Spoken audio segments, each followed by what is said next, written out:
Hello YouTube and welcome back to Fire Gaming Project. So today's video is actually not there's no theme for today's video actually. So what I'm gonna do actually is just play the game. Normally I don't do this type of video here because I don't think that people actually watch people play, but you never know, right? Because I have to do this anyway. I do my daily resin spend and my farming, and now in this case I am doing it right after midnight because I didn't have time otherwise. Today has been a very hectic day for me in my real life. But anyway, that's not for you guys to be concerned about. But yeah, feel free to join in and like chat with me and interact with me. I'm not doing anything special here. No theme today for this. I'm just gonna spend my condensed resin. I have 4. I'm gonna go do the I think one of those dungeons, those domains, and then I'm gonna go and mine some ores and just like some light-hearted exploring, and then of course chatting with any of you guys who are there, and then yeah. So today it's just gonna be like this. Normally I do these type of videos on my Twitch channel, but I don't normally promote my Twitch channel here because I actually don't play on my Twitch channel that often. I'm going to be very honest with you.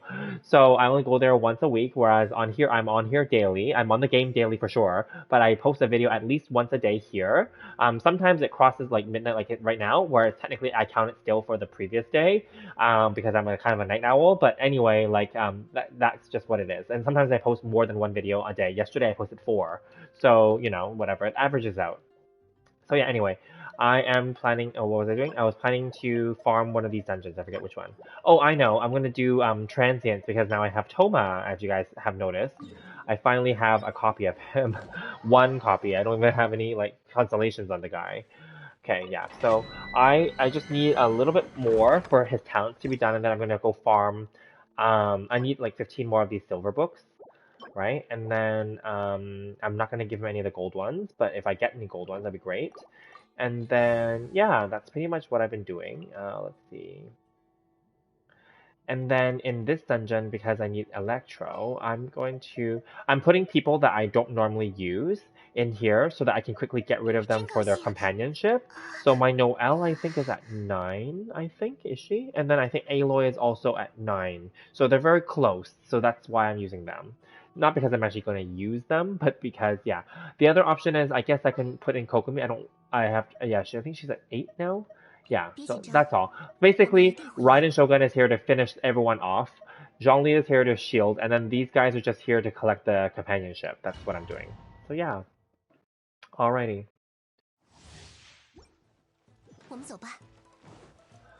Alrighty, yes, and if you guys are interested, please make sure you guys are subscribed to my channel, hit the notification bell, hit the like. Definitely would help the algorithm, of course, and support this channel. Also, feel free to leave comments and questions or any like suggestions for like content and like coming up, because right now we're kind of like in a content desert right now. There is not much happening in the game, and there is not much going to be happening. Right now we're in the ley line, like the ley line, what do you call it, thing, right? Where you get like double the ley lines or whatever. There's not much other event. The bloom thing is like super easy. That bloom thing is almost like equivalent to that marvelous merchandise thing where you just exchange stuff to get stuff. It's not like anything major is happening.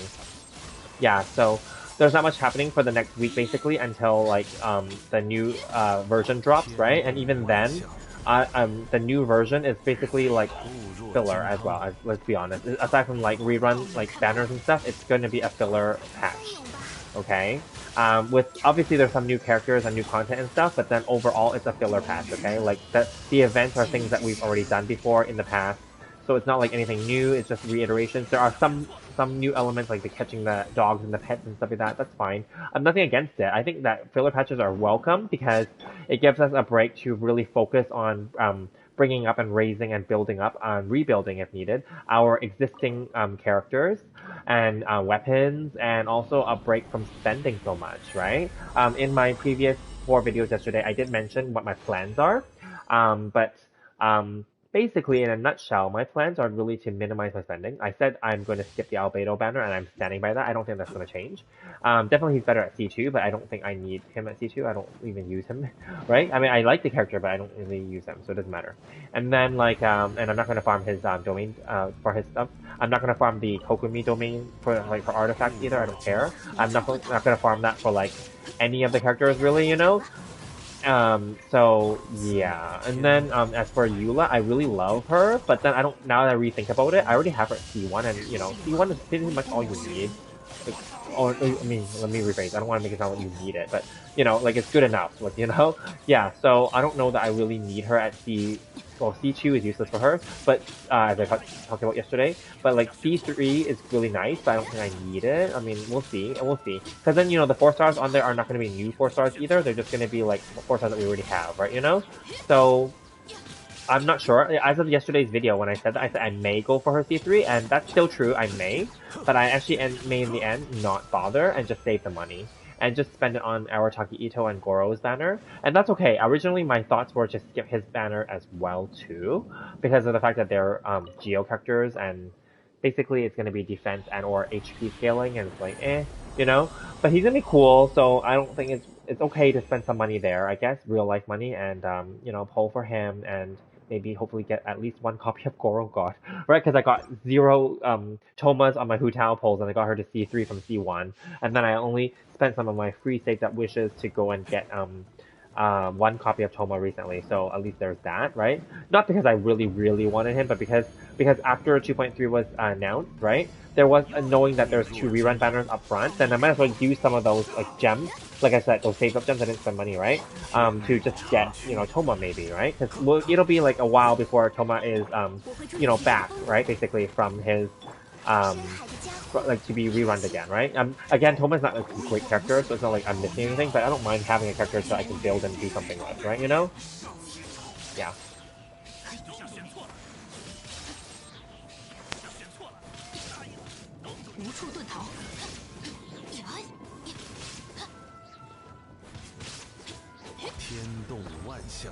Yeah. Originally, I was gonna do, my goal is to do review videos for all the remaining characters, and obviously that's still one of my goals because that's just something that I want to do, right? But then, like, I figured today, again, lot was happening today, like in terms of real life, so nothing bad, just like it's just been a busy day, so I didn't really feel like I wanted to go and do like an actual like review video. I mean, I still will for the remaining characters. Not that anyone's like waiting for them, to be very honest, but I'm just doing them for my own completion. This is my channel after all, right? So just to make sure I have at least one review video per character. And then, talk about other topics too. For now, I don't want to go too deep into too many pre-release analysis because everything right now is still not official. Also because, more information is going to come and eventually those videos will be made anyway. So I'm not like in a rush to do that, right? So yeah, it's fine.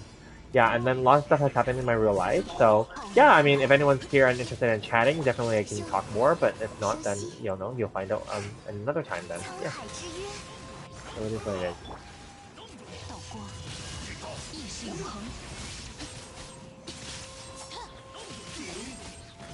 Let's kill them before they heal because they're really annoying like that and it extends the time.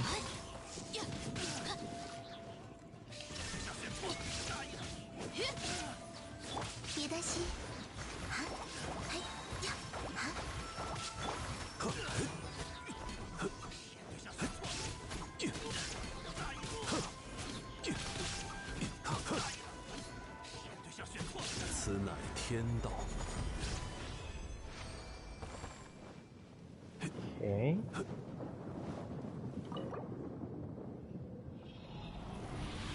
I may have enough already, but I already spent all the resin, so maybe I won't even get to go to the other dungeon. That's it, yeah, that's all the resin. Okay, so we're leaving. And then, it's fine, it doesn't hurt to have extra, whatever. There will always be characters that will eventually need those books. So yeah. And plus, artifact dungeons can be done on any day, so it's not like a big deal. Whereas these talent ones, have are on a daily, cycle. How many do I have? 24. Oh, I have way too many. Oh my gosh. Technically these 6 were on top of that, so I would have had 18. So that was only just enough by doing the last dungeon. So actually, it's okay. It's fine, whatever. Because I pre-calculated, I only needed 15 to max out his talents. See, these are 6, right? Because I'm not going to actually give him like any of those La Senora pieces because I actually don't really care for him right now because he doesn't have any. He's not even C6. So I mean, La Senora pieces are very rare to come by. Same with Asahi pieces. So there's too many characters that need them, right? And my Raiden Shogun is like double crowned, as you guys know. For those who follow and have seen that. But then, like, I don't know if I need to crown her one more time. I have out of crowns as well right now too. So I'd rather just save the pieces for now and sit tight, you know. So he'll be fine at 666. So that's what we're gonna leave him at.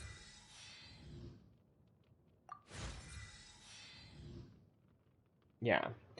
So right now I'm not like super impressed with him, so I don't really plan to like spend any extra stuff on him. But as you can see, I do have the requirements if I was to. But I don't know that it's worth it. Like, so what if he has skill damage? He's not even fully built out yet. That's why I don't want to waste it on him yet. Like, in terms of constellations, as you guys can see, he's C0. This, so you can consider this like a quick tome update as well. But I gave him the Emblem of Severed Fate in the end. I could have given him like Crimson pieces and Gladiator pieces that I already had at 16 and 20. But I decided to redo him and like give him like maybe this set instead so that he can be more supportive with the 4-piece bonus. So that's why I'm just redo. And these are not new pieces. They're just whatever I had that seemed suitable for him. So they're not like great, obviously, but I can show you guys like quickly. Yeah, it's nothing great. HP, Pyro, HP, right? You know? So yeah, it's all cool. And then I'm kind of considering rebuilding my Albedo, even though because he's coming up, as we know. Not gonna redo his domains or anything like that, but I'm considering maybe. Well, I mean, I gave him attack here, but that's just because I wanted the geo bonus for this set. But this also has 19% defense on it, so it's not a big deal. Actually, never mind. I don't need to rebuild them. Screw it. So we're done there. Yeah, and then I'm pretty sure I have other defense pieces ready to go for like Goro and Arataki Ito as needed, right? So maybe we'll just wait and see. I'm not really sure that I need to farm anything. If I need to farm the new dungeon for them, I may, but I wouldn't farm that new dungeon for Albedo. That's my decision. Yeah, so now into the second part of this video. It's unscripted, but I'm just gonna go and do some mining, and feel free to jump in and chat with me. It can be about anything about the game or about other topics. It's totally fine. Because so that's why this video is totally just not a thematic video. There's no theme for this. This is just me playing today. I'm tired, yeah. Because after I play here, I'm gonna like have some alcohol and go to bed. So yeah. Yep. And then tomorrow I gotta work, so yeah, I gotta do what we gotta do, right? So yeah, a lot's happening this in year right now. Like it's like November, mid-November. You know, oops, the bird flew away. But like, you know, end of the month or end of the year, like very, very optimistic time of the year, obviously. Looking forward to the new year. Definitely looking forward. And yeah, I'm excited. Like, and for myself too, I'm starting some new things in my real life, and I have other plans as well. I don't mind sharing them here. I'm planning potentially to open a second YouTube channel.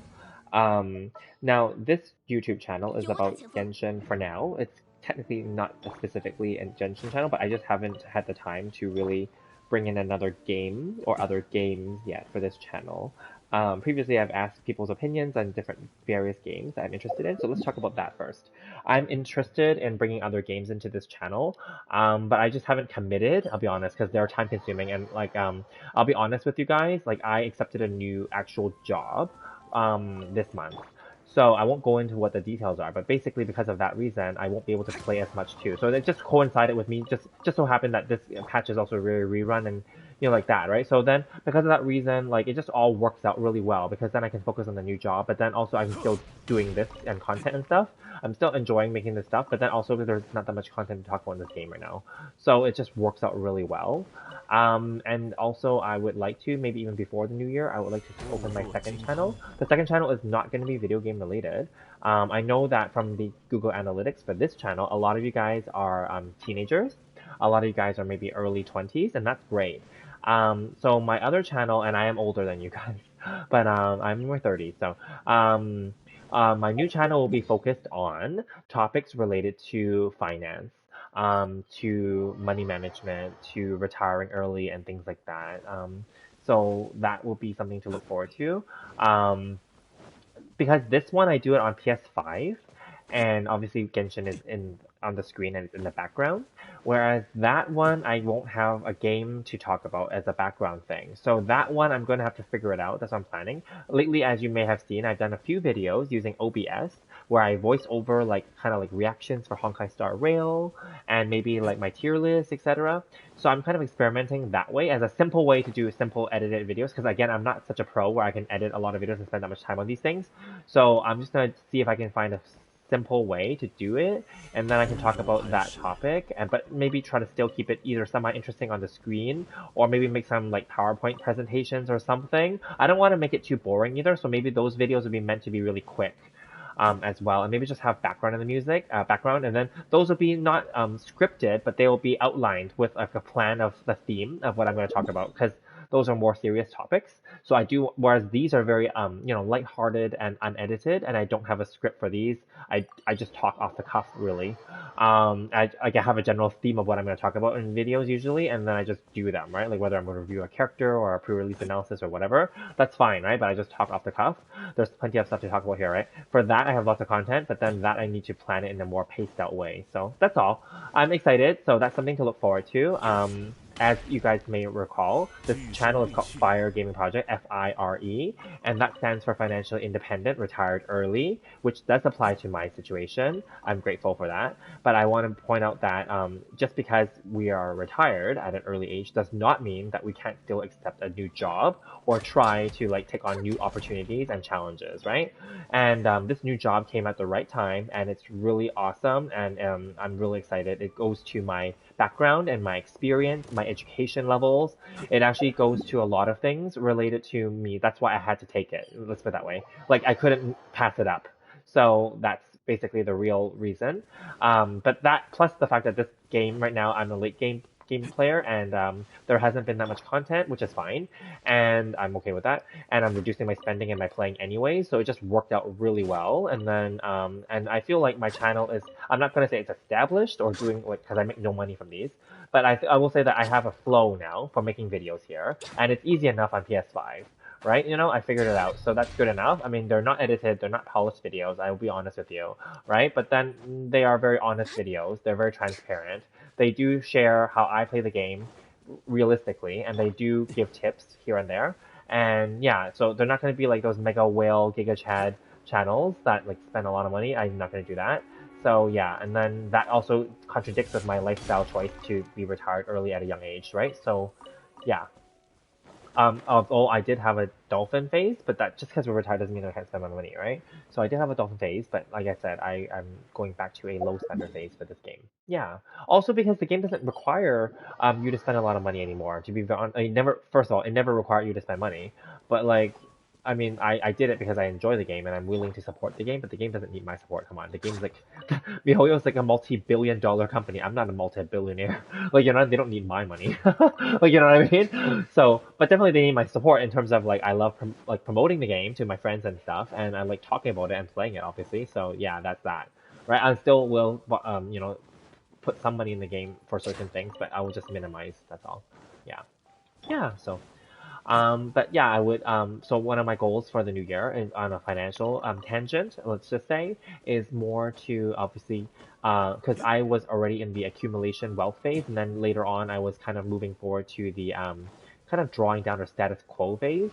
So now I'm gonna be back in a new accumulation phase because I have a new job. So now so one of my plans recently was like, what am I gonna do with this extra money that I'm earning? I'll make it clear, I'm not like making like a whole bunch of money, but it's definitely quite a decent amount. So it's definitely extra that would definitely help pad out my already retired lifestyle. And it allows me to maybe rebalance my stock portfolio and all that other stuff. Anyway, those are just, these may be boring to those of you who are like younger, so I won't talk too much about that. But also kind of like, this is like a preview, kind of brainstorm for like my future channel. I do want to do that. Yeah, I don't know how I'm gonna do it. I mean, I'm not competing with anybody. I don't really care about that stuff, like whether or not those whether, I mean, there's lots of financial channels out there already, right? So I'm not, my goal is not to like, do that. But I don't mind talking about topics that I'm passionate about and knowledgeable about, right? So yeah, there's tons of people that retired early already. I'm not the one that started it. So yeah, like there's Mr. Money Mustache, right, who's very popular. There are tons of other people that do the fire lifestyle. So I'm all about that. Definitely we're not like living it up like private jets and like celebrities and stuff like that. No, but like it's a sustainable way to like give yourself freedom and options and happiness. because then you can pick and choose what kind of work you want to do and your work lifestyle. Like if you want to only work part-time, or only certain companies that you're willing to work for, right? You know, you can be more picky. Or maybe you can just choose to have a prolonged like gap year or gap years where you choose not to work or do anything at all. Or for those of you who may have like, I don't know, who may have been married or have kids or whatever, then maybe you can focus on that for a few years, right? You know, like, so fire to me just means that. Right now we can't travel really. I mean, you can travel, but there's restrictions and stuff. Like, you know, so like it's just a way to like, in a way, getting a new job is very exciting because it's something to look forward to and a new challenge. So I'm very excited, and it plays to my skills. And I definitely there's some more things I want to learn more about. I would love to learn more about like digital marketing, social media marketing. I'm not an influencer by any means, but I would like to learn more in that realm though, right? You know, and then like getting sponsorships and like making money online, like doing these things. Sure, I would like to do that. I would definitely not plan to like sell anything. I don't. That's not my forte. I don't do that. But I would definitely like to share my experience. Is what I'm planning to do. Yeah, yeah, and then just be open to like interacting with people and stuff and learning from other people too. That's my mindset. That's for that. So that's something that it's kind of in the pipeline. It's there. Just like in the pipeline for this channel, I want to bring in other games.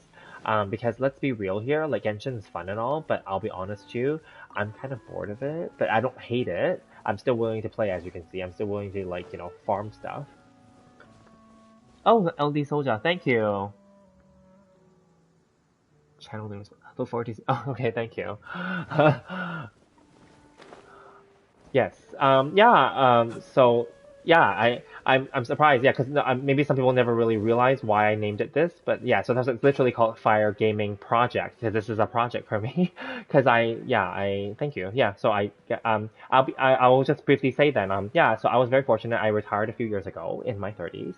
Um, I have real estate and I have stocks. Yeah, and I've been very fortunate. And then I did work full time out for many years, and I saved up a lot of my money and invested. And yeah, it just took off. Let's just put it that way. And I've had a lot of life experiences. So it's very interesting. Let's put it that way. I'll just leave it kind of vague there. Yeah, I don't want to disclose too much, but basically, yeah, like I've been very fortunate. Pretty much everything that I've wanted to do in my life, I've been able to get that opportunity. So I'm very grateful. Yeah, and then I've even worked internationally. I worked abroad as well. So yeah, it's great. So I highly recommend any one of you guys to like obviously pursue your dreams and to work towards that and to figure out a way. To me, I feel like just like video games, there's always a game breakthrough or a path to whatever your goal is. Now I know that some people maybe say, well, that's because there's some privilege or whatever. There isn't, and everyone starts off with different cards. Let's just put this, just like in a game, right? Like when you play like with like poker or whatever, everyone's dealt a different deck of cards, right? Okay, but it's like how you can use those cards, or let's just say, play to your strengths and weaknesses and work hard and use those cards to build up something or to win. You may not win every round, but you may be able to win something, you know? And that's just more or less my life story. It's just like, I mean, we weren't like rich when we were growing up, but then like, my family was very, liberal about things. So like, they weren't like forcing us like, oh, you have to like, become a doctor or whatever, whatever. Like, go and find your passion and like try to just, enjoy and be successful and be happy. That's all, right? And success is not just measured by how much money you make, right? So, I mean, there's definitely people that are super mega rich, right? And I know in my circle as well. But then, like, my goal is not to compete with those people. I'm not trying to be like that. I don't care. So, yeah, as long as I'm comfortable and healthy and happy, then I'm good. Yeah. And they respect that too. So that's why we're still friends. If they didn't respect that, then we couldn't be. So, yeah.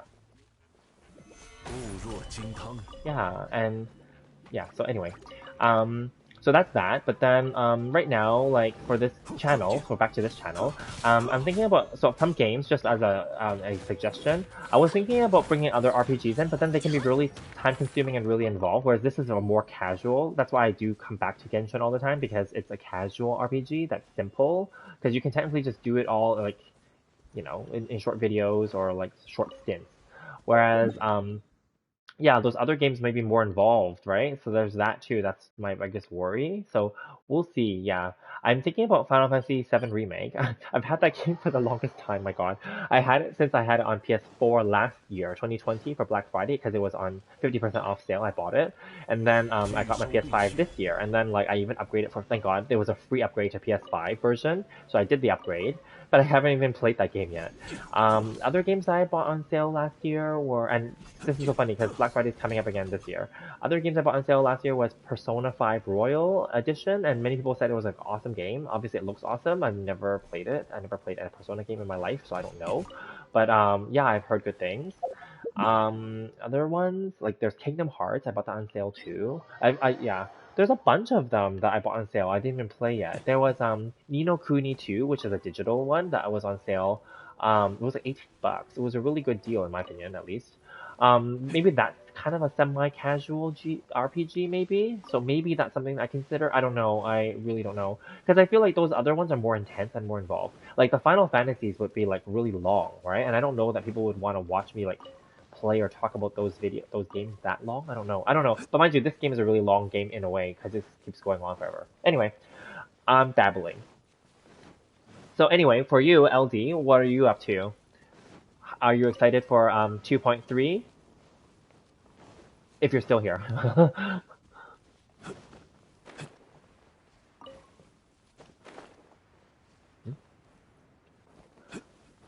Okay, maybe you're not here anymore. That's okay. So yeah. Yeah, and then I did those videos. Oh, I ran out of stamina. But anyway, that one probably flew away. Oh, it's here.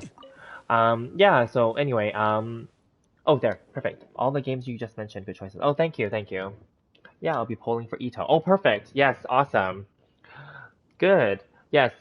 I think Ito is going to be awesome. I was saying earlier that I may still pull for him, even though in my really previous videos I kind of said I'm not sure. So right now I'm going to be cautious about this, but I think I might still pull for him just to keep it like kind of fresh for my game and also for the channel. So yeah, good.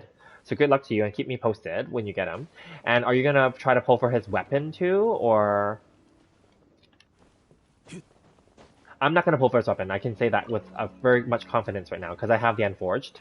It's not going to be his best in slot, but it's something that I have. So I'm definitely not pulling for Ito's weapon, but I will give him the Unforged because I have it and no one else is using it. So yeah.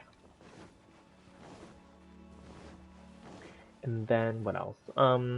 Yeah, like uh, I'll just be honest, like I don't know where the game is going from 2.4 onwards, so that's even like one more after it because there's people saying that there may be some DLC content, new regions potentially. There's no spoilers here, I don't know, but there's lots of talk, right? And that's fine. That could be a way to like reinvigorate people and get them back into the game again. That's okay because I don't mind having a few like rerun patches like right now because then like we can just focus on other stuff, right? So yeah.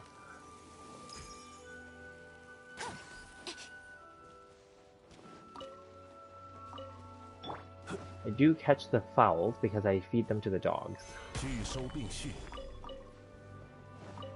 Yep. Okay, did I miss any? Was there some over here? No?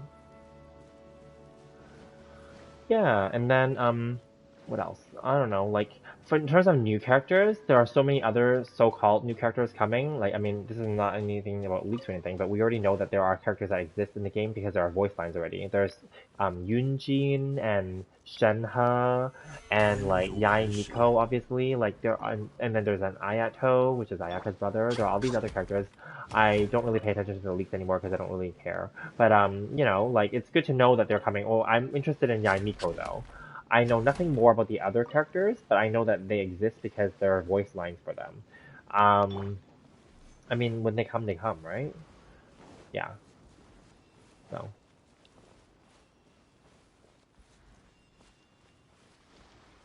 Then yeah, what else is there? I don't know, like just random other topics because obviously I'm not doing anything major in the game right now. I'm just like literally mining like ores.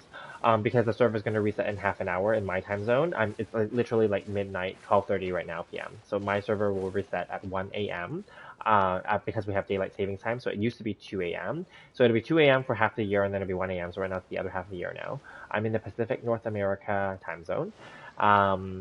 So yeah, and then anyway, so that's why I you know pre-farmed this this stuff now, basically. And then yeah. And then so there's, I mean, I was gonna do this anyways, and then I usually maybe, well, tonight at least, because I had a long day, I'm gonna have some alcohol afterwards, and then I'm gonna go to bed. But before then, I'm gonna make sure I, shove all this stuff to like, make like the mystic ores and stuff. But I don't think it's gonna take me like half an hour to farm the rest of the stuff, so that's not the thing here. Yeah.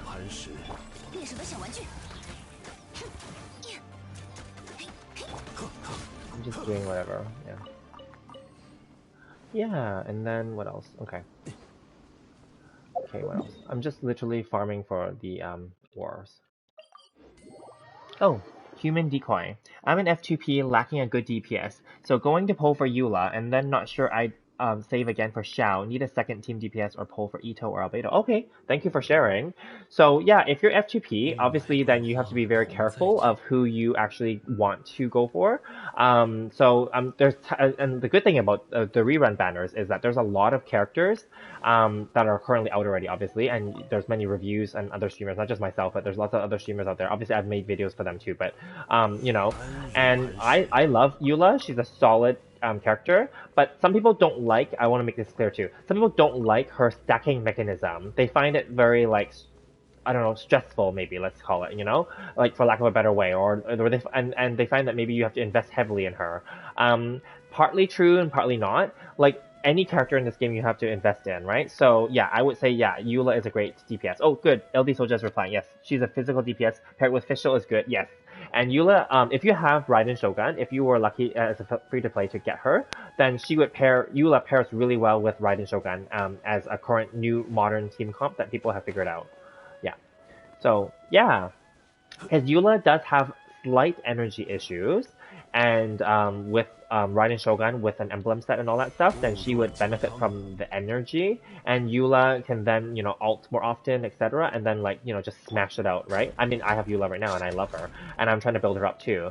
I'm literally trying to get her talents up, but I don't have enough Aztaha pieces. I literally just killed Aztaha yesterday when the server, when the week reset, and I got her to level 9 for this one. I recently crowned her ult. This was even before I knew that she was coming for 2.3. That was a complete shock that she's coming for 2.3. Amazing. And then, like, I want to bring her normal attack up to 9 as well. And then I have no more crowns because I did a crowning video. So, hey, Chun Chun, how are you? So yeah, so I decided to do this, in case you're wondering, I decided to do this video of me playing. I haven't done this in a long time on this channel, so I decided to do it. Yeah, I do this once a week on my Twitch channel, same name, but I actually don't really go there that often, I'll be honest with you. I don't have much following there, and that's fine.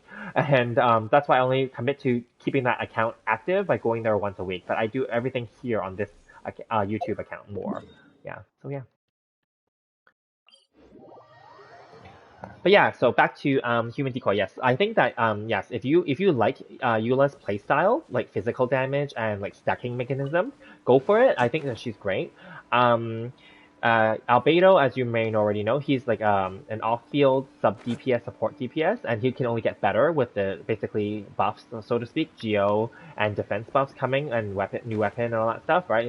For his event, right? So he can only get better, right? And then, like, Ito is definitely going to be a really powerful DPS, Geo. The only issue is he is Geo. That's the main issue, really, let's be honest, because Geo doesn't react well with anybody, with any other type of reaction. That's the reality. That's just the reality, right, So, like, so in a way, he'll be kind of like a physical DPS, too, because you'll just be, like, smashing with him, right? So, yeah. So yeah, just keep that in mind. But yeah, and then Xiao. Okay, so I want to be completely honest. I don't like Xiao. Xiao is very strong. Just so we're clear, I've said this many times. He's a really awesome character. I love his story. I love all the character stories, to be honest. It's just that I don't like using him because I find him clunky. I don't like. Maybe it's because I'm not that good of a player, and maybe on PS5 it's just more clunky. You have to tap to, like, jump and then tap again to plunge, and then in between, if I don't do it fast enough, I actually don't get as much plunges out of it, and then it becomes kind of stressful, and I just find it really annoying. So there's that. The other annoying factor is he's obviously losing HP every time you're doing it, so that also annoys me as well. So that's why I don't like Xiao, but he's a really good character though. He also has energy issues, so you do need to pair him up or give him energy substat pieces. I would not give him an energy main stat artifact piece, but I would give him like high energy substat pieces. And because if you have his primordial jade spear, it does not have energy substat on there either, right? Of course, you can give him energy pole arms, but then that will take away from his DPS damage. So there's all damn. So there are these things to consider. Okay, I don't think I need to kill him. I'm just gonna quickly grab this stuff and go. But yeah, so yeah. Okay, let's see. Oh, yes. Okay, I'm just reading your comments, so that's why I'm getting attacked. Okay, let me see. Eula's really good. Hi. Oh, hi, Kisley Che. How are you? And then, yes, me too. I don't like his playstyle. There we go. Yeah, and I rarely use her now. Yes. True. Like, I haven't used Eula in a while. I only start reusing her because I'm trying to rebuild her, so to speak. But I still like her. That's why I'm willing to crown her. Yeah. So at the end of the day, we have all the characters now, technically, up to this point. And you will know which, I'll be honest with you, every player knows which characters they like more than others for whatever reason. And that's a very personal thing. So just go with your heart and your gut, right? Xiao is really bad in just daily farming. Yeah. Also play on PS5. Oh, great. Yes. I just find, yeah, exactly. Thank you. Yeah, no worries. I just find that, like, if you were to go, I would rather you, and this is just my own recommendation, I'd rather you go for Kazuha. He has the plunging, but he does it so much more smoothly, with his E, and then you slam down, and then he sucks them into, right, and then, like, I love this guy so much that I double crowned him, as you may have seen from my earlier video, or if you're new to the channel, I double crowned this guy because I love him. And Chun Chun actually is going to triple crown him potentially. I know this because I talk to him regularly in my videos. So that's why I'm just saying, like, you need to maybe consider, because I think Kazuha is a really great hybrid character that has, like, the best of many of the animal characters already. So just keep that in mind. Obviously, it's a personal decision. Yeah. Exactly, Chun Chun. Yes, I know. Kazuha's your boy. Yes, and Eula has a really good character design, for sure. Definitely. Do you guys think, and this is not like whatever, but do you think that she's a lesbian? And I'm throwing this out there because are they trying to hint at that in her demo? You know how like she like wants to dance with Amber at the end, right? And then in the current one, she's like building a snowman with her, like for the 2.3 preview, she's building a. Do you think Amber and her are a pair? But they're not going to say that overtly because in China, I'm not going to say that they're against like LGBTQ, but then LGBTQ is still very let's just say underground or like still like subculture, let's say. They're okay with it. They're not like against it, but then like they're not gonna like promote it either. You know what I mean? Yeah.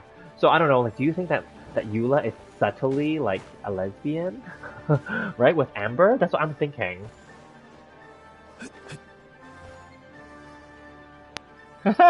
They look more like friends. Okay, all right. I'll believe you guys. So don't worry. I'm just bringing out random topics. Okay. Thank you, Nano.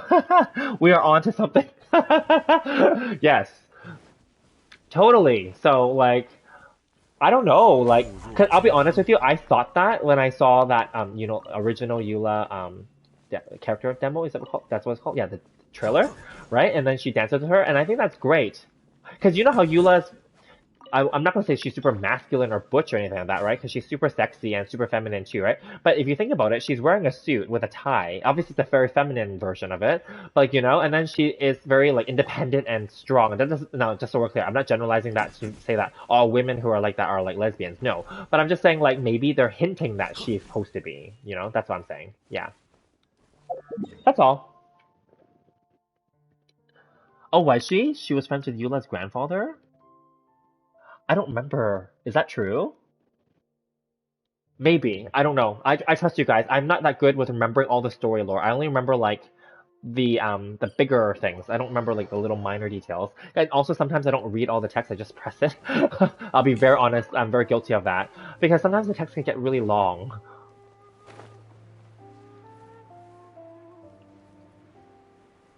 Yeah. So I don't know. I don't know, things to think about, right? And I know that in the if you guys follow on Reddit or like other I guess social medias, there are lots of fan arts where they make some of the characters like LGBTQ, and I think that's kind of cool because to each their own, right? I know that BL is a very popular thing now, and so they like to pair some of the guys together, right? And then like which is fine, nothing against that, totally respect that, right? And then like yeah, I think that's kind of neat. And then sometimes they romanticize and pair some of the men and women together as well. I think that's kind of neat. I don't know. Do you think that they should just introduce that as like a mechanic in the game? That'd be kind of cool, right? Like right now, it's kind of like in our Serenity pot, they make it seem like everyone's in love with the Traveler, whether they're male or female. Because technically, the Traveler could have been male or female, right? You know, whether it's Ether or Lumine, right? But then like, okay, but that aside, like, can they not make it so that the actual characters could be in love with each other too? Like that would be kind of interesting, don't you think? I think that the game needs to make it so that the characters interact with each other too. Like I'm thinking about other games like what do you call it? The Tales of series, if anyone knows. Like I know Tales of Arise. Oh, that's another game that I am considering getting, for this channel maybe. Like Tales of games are notorious for their and famous for their skits. They call them skits, where the characters talk to each other. They're in your traveling party, and they only and certain skits are only activated when certain characters are in your party. Like, so for example, I have 4 people right now on this party. Like, they would only certain skits will just automatically activate at certain random times, where they'll talk to each other about random topics, whether it's game related or story related or event related, or just the characters like hating each other or loving each other. I think that's really cute. So then they should just do that for this game too. Because right now in Serenity Pot, you have certain dialogue with the Traveler only after you get their friendship level to certain levels. There's that. So that's already a step in the right direction. But it would be interesting if they could just make it so that the characters talk to each other. Right now, that's like on idle time or when you're wandering, they talk to the Traveler, yes. But I would like it so that they talk to each other. Yeah. Eula was a student of Amber's grandfather? Oh, okay. Did not know that. Okay, cool. And I would be, and in a way, I also feel like they kind of, I don't know, like, well, they're definitely not going to do a Eula storyline for the next one, even though she's rerunning in the next one. I know that they're bringing her a rerun because she's appearing in Albedo's story, right? In a way, I feel like they should have just did a Eula story too. Then, if you're going to have a banner for her, you might as well have just given us her next storyline. Like, I'll be honest, her original storyline was really just getting to know her, like her background and stuff, which is fine. But can we not do something more with her, right? You know? But you never know. Maybe she'll have like another rerun in the future, and then they'll have an actual story for her at that point. Who knows, right? But it's in a way now too. It's kind of clear that 2.4 is going to be Ganyu and Xiao as the double rerun, right? Isn't that kind of obvious now? Because 2.4 is likely going to be Lantern, right? And then Ganyu obviously is Li Yue, and obviously she did not even come back for the Moon Chase Festival, which was the anniversary last patch. So it's very obvious that she's probably coming for like 2.4 with Xiao, right? Yeah, Fire Emblem, exactly. Yeah, they talk to each other too, I think there, right? Oh, Albedo versus Eula, which side are you on? Well, obviously I'm on Eula's side. I've already said that in my video yesterday too. I thought of the two, I would definitely poll for Eula instead of Albedo if I was to poll again. I'm not sure. I'm still undecided if I'm going to poll for her constellations. I have her at C1 already, by the way. So C1 is, I'm not saying you have to have it, but C1 is good for her. Let's just put it that way. And anything extra is just extra. C2 is just really a cooldown thing, so it's not really any benefit. So and I said this yesterday in my video too, if I was to go for her C2, I might as well go one more and get the C3. But then that's extra money, I'll be honest, right? And then keeping my low spending for this channel and for my personal, and maintaining more of my investing instead, my real life investing and making more money. Maybe it's better not to spend so much more on this game. So yeah.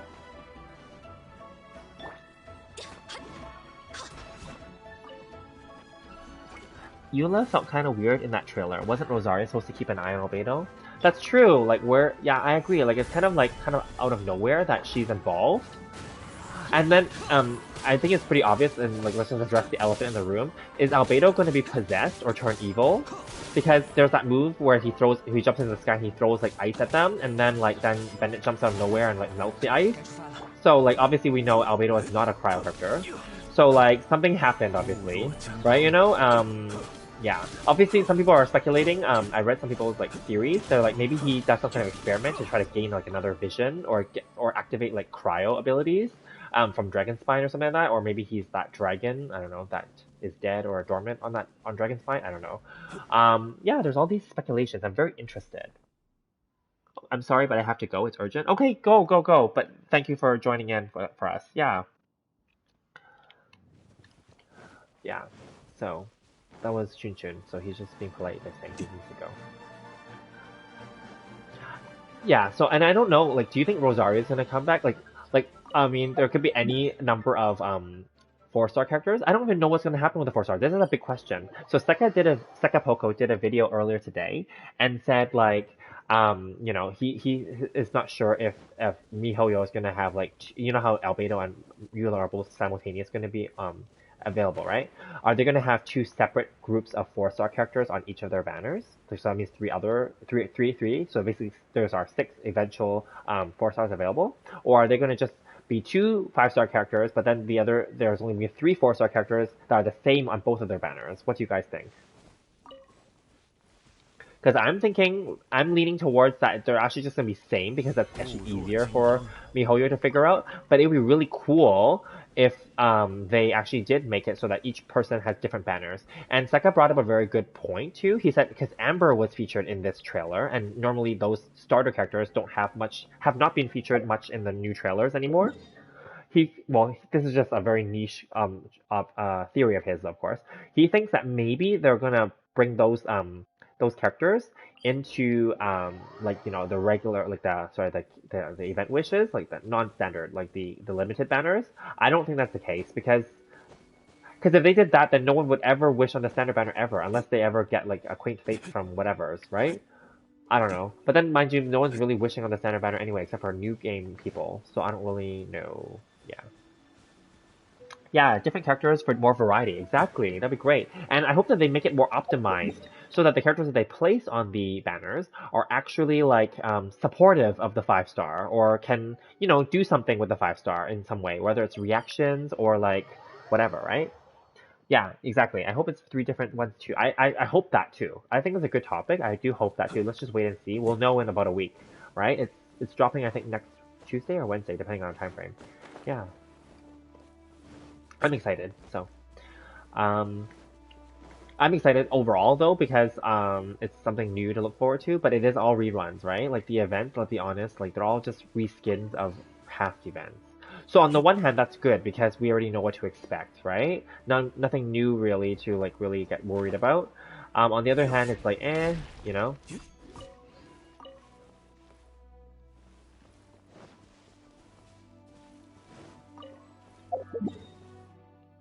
Yeah, and then yeah, so I don't know. By the way, I'm curious. Where are you guys? Like, what time zone? You don't have to tell me like what country unless you're uncomfortable. Like, I'm in Canada and I'm on the Pacific time zone, so the last time zone. That's why mine's the latest, I think. I always get my updates last. But like, I'm just curious of where everyone else is at.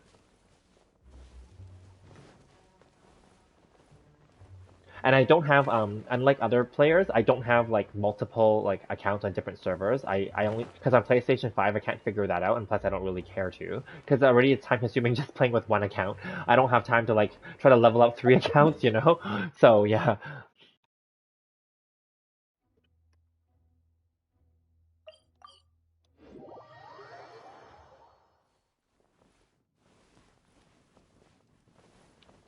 Yeah, and then like I mean it's late here, but then like maybe it's early elsewhere, right? For wherever you guys are.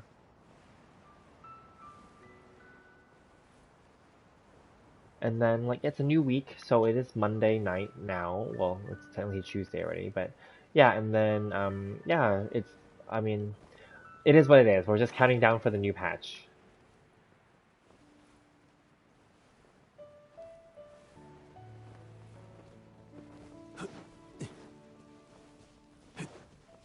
I'm in South America. I just woke up. Whoa, 5 a.m. Good for you. You're so early. I mean, if it wasn't for work, I wouldn't even wake up that early. That's good though, because when you're earlier, you can get more done technically. And at least in South America, you guys have good weather, right? Because right now in Canada, where I'm at least it's not too cold, but it's definitely been raining a lot and very windy today. Just as a little side story, I went to the office today. So right now so this is my new job, but we have a hybrid work situation, so you can work in the office or at home, right? And today I went to the office because I thought I had some meetings, and I thought my boss, like me and my boss, had talked on Friday that we're gonna go to the office today, which is fine. I'm fine with that. So I went to the office, and then it was raining, and like my shoes got soaked and my pants got soaked. That's fine. But then like I go there, and then then we had a meeting in the morning, and I realized my boss is not there. And then like on the meeting call, it's a female boss, and she told me on Zoom, she's like, I texted you this morning. Did you not see? I'm like, no, I didn't see. And then she's like, because I didn't check. It's a work phone. And then she's like, oh, I was just being courteous and telling you that I'm not coming in today because it's so rainy and windy. And I was just letting you know that you should just work from home too. I didn't see it, so it's my own fault. I'm feeling so stupid. So I went in, and I didn't have to, obviously, but I did. So, but that was super nice of her. And she apologized. I'm like, no, you don't need to apologize. It's not your fault. It's my fault for not, like, knowing. So, yeah, anyway. Oh, okay. Oh, LD's in Queensland, Australia. So oh, you guys are so lucky. I'm so jealous. You guys have, like, nice weather. Both of you guys, Nano and LD, you guys both have like sunny, tropical weather. Well, Canada is not a tropical country, so we don't get tropical weather. Yeah, so anyway, to close off that story of what happened today, then I came home at lunchtime. I told her that I'm gonna leave then, and then so that's fine. I came home at lunch, and then I just continued my day. I had a meeting on Zoom in the afternoon here instead, so I just took it from home. So that was nice, yes, because then I can avoid the rush hour traffic. Because if I stay there the whole day, then I have to like go with rush hour traffic coming home. So that's fine. And then just eat my lunch at home, whatever. It's fine. It is what it is, right? I mean, yeah. So now I know because it's a new job, so I wasn't used to that phone, right? So now I just need to check that phone every day for alerts. But there's no requirement to. We are allowed to work from home as long as the work is done, right? So that's the beauty of this. So I do, in a way, that's one of the benefits of COVID. If dare I say, one of the benefits of COVID is the whole work from home initiative. Yeah, and the potential for hybrid work even after COVID is done, right? I think that is definitely one of the benefits. Because I will just say from my own experience, working actually I've been working from home for the last year and a half already. Anyway, even before this job, so like and I was just working part time because I was already retired. So I was just doing part time just to do something during the day, just so I have something to do. And that job was as a favor for a friend's firm, that they needed somebody, and someone that doesn't need any supervision and that can get the job done, obviously, and with experience, etc., etc., etc. And then I just stepped in and helped them out, right? And then it's like something to do, right? And then yeah, and then so that I was doing it from home already. So for me, I really enjoy working from home because like you can just roll out of bed. And then that job, that first one, I didn't have to like look good. I don't need to like comb my hair. This sounds really funny, but like I don't need to like look good. I don't need to like make sure that I'm like presentable because I don't have to meet with people because it's an office job that doesn't meet with clients or anything like that. That one doesn't have meetings. So like that one I can just be super casual. This one has meetings, so this one I have to actually look good. I have to like comb my hair, shave, dress appropriately, go to the office or like appear on Zoom calls, right? So that's fine, right? I'm fine with that. I'm totally fine with it. But I'm just saying like, yeah. So there's some, it's good overall. But still working from home, like then you don't have to like worry so much because it's still more comfortable. And the other thing, for the other benefit of working from home is you don't need to worry about commuting, obviously. Yeah. And also, the other benefit is you can save money because you can make your own coffee at home. For those of you who drink coffee or tea or whatever, right? You don't have to buy from like EI, like, sorry, EG, like Starbucks, for example, or any of those expensive like cafes. I mean, they have good coffee, nothing against that, but like you save money because you don't have to spend it every day. And then like what else? Oh, then you may not have to buy lunch out as well. I used to bring my lunch for work anyway years ago. I would still do that moving forward. I did. The funny thing is today, for my story, I did pack a lunch. So I basically brought my lunch there, and I brought it all the way back home to eat, because obviously I didn't have to stay there then, right? So yeah, it is what it is.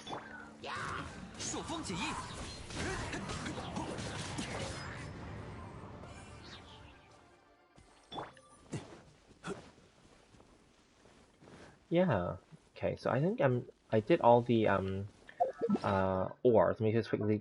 That was pretty good. That time flew by really fast. I should do this more often, where I come and chat with you guys and play and just do like this let's just call it like tedious daily like farming and mining stuff. Because normally I have to think about like a topic and then like make a thumbnail and then like post a video. Whereas this, obviously I still made a thumbnail, but then like it's just using the official wallpapers that get MiHoYo tweets out, right? And then like yeah, and then I mean I would have to farm this stuff anyway, so this is kind of cool. Yeah, remote work is very convenient for sure. Yes, I agree. I agree.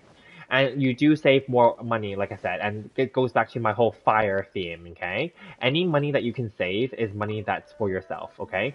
Of course, you are welcome to spend it however you wish, but definitely ideally you use it towards your retirement or your enjoyment. I'm not like those kind of people that's like, no, you should never spend money on like, blah blah blah this or blah, blah. No, I'm not like that. I'm more kind of flexible. I'm more thinking the way I would do it is more like as I'm always about happiness first. That's always been my personal motto in life. Happiness and health first. Money is important, of course, because that contributes to your happiness and health, sure. But then, like, if you're happy and healthy, anything is possible. That's just honestly what I sincerely believe in. Yeah, yeah. And then so like, and then once you get, then the finances and the opportunities will come into place. Of course, this sounds really ideal, of course, but they will come into place. Of course, you have to also work hard and etc. too, right? But then like, then once that comes in, you don't blow it all, and you don't inflate your lifestyle to accommodate your newfound income as well. You continue to live frugally, and then you save that money and you invest it well, and then like time flies, Like, look, this past 2 years, basically of COVID, like that flew right by. Okay, the days all blurred together, right? But then like, and we're almost at the end of this year already. The years just go by fast, and if that money was invested and working for you, it can grow, right? That's all I can say, right? It will grow because you're gonna continue earning money like whether you're working or self-employed or whatever. But then like you can still gain bonus, let's call it bonus money by just having it invested and having that money work for you, because time like compounding is still time that it's time, because time's going to continue flowing, right? So it's not like the time's going to stop, right? So you might as well use that to your advantage is what my opinion is. Yeah. Okay. Yes. Okay. So now I'm going to. I think I farmed all. I mean, there are these storm terror ones that I'm not gonna bother doing. I think what else I can farm? I guess I can come down to Inazuma and farm the purple ones. I don't have all the marked because I ran out of map pins. I'm sure you guys, maybe some of you guys are in the same boat as me. I have no more map pins. That's why I keep telling them in the damn surveys. I'm like, give us more map pins. But they don't. So yeah, I don't know. I'll just farm some extra, but yeah.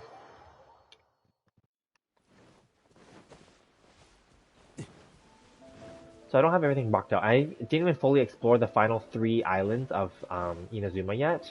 So, oh well. Oh, server reset. It's 1 a.m. here now. I'm an AL, so I'm fine. And tomorrow is a work from home day. I'm definitely going to work from home tomorrow. So that's easy because then I'm going to wake up as early. I will have meetings in the morning, so I still need to look decent. But at least I don't need to commute. I don't need to wake up extra early to like catch transit or like, pack a lunch and all that stuff, right?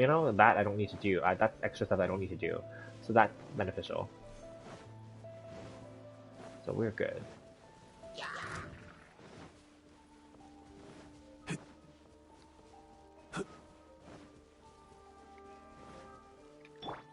Yep, yep, yep.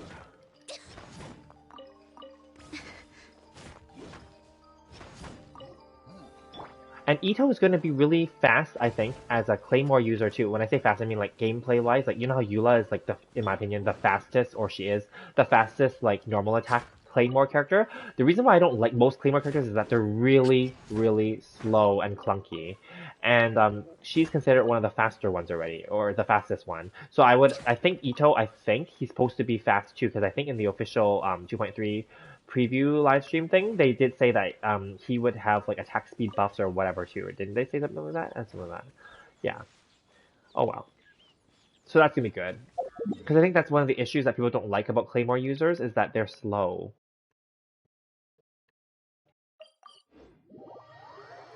Okay. So now that the server has reset, I'm gonna go and do my server reset stuff. And also I'm gonna give him my materials so he can start making them, because it takes some time. And also, just as a tip, since the server just reset, I've done a daily tips video like a long time ago, like a routine video. But like, aside from like making sure that you guys get your 30 pieces of mystic ore or the equivalent at the lower levels, because sometimes I'm lazy too. I just dump them like the white irons instead, and that's fine. I don't care. But like as long like because it's the maximum, there's a cutoff, right? So once you get your maximum for the day, then that's good because it's always good to have them. I find that the mystic ore is more annoying than any other resource. It's the free resource, but it's the most annoying because you actually have to like mine it every day. Whereas other things you can mine them as needed only, right? You know? Yeah. Anyway, make sure that you guys go to the Inazuma blacksmith here, this guy, Hajime, and buy out his store every day at server reset or at least once a day because his inventory is actually different than, I'm going to go here now. Oh, actually, hang on, give me 1 sec. I'm going to collect my flowers from this lady because then I'm going to finish off this event and we're done. Give me 1 sec.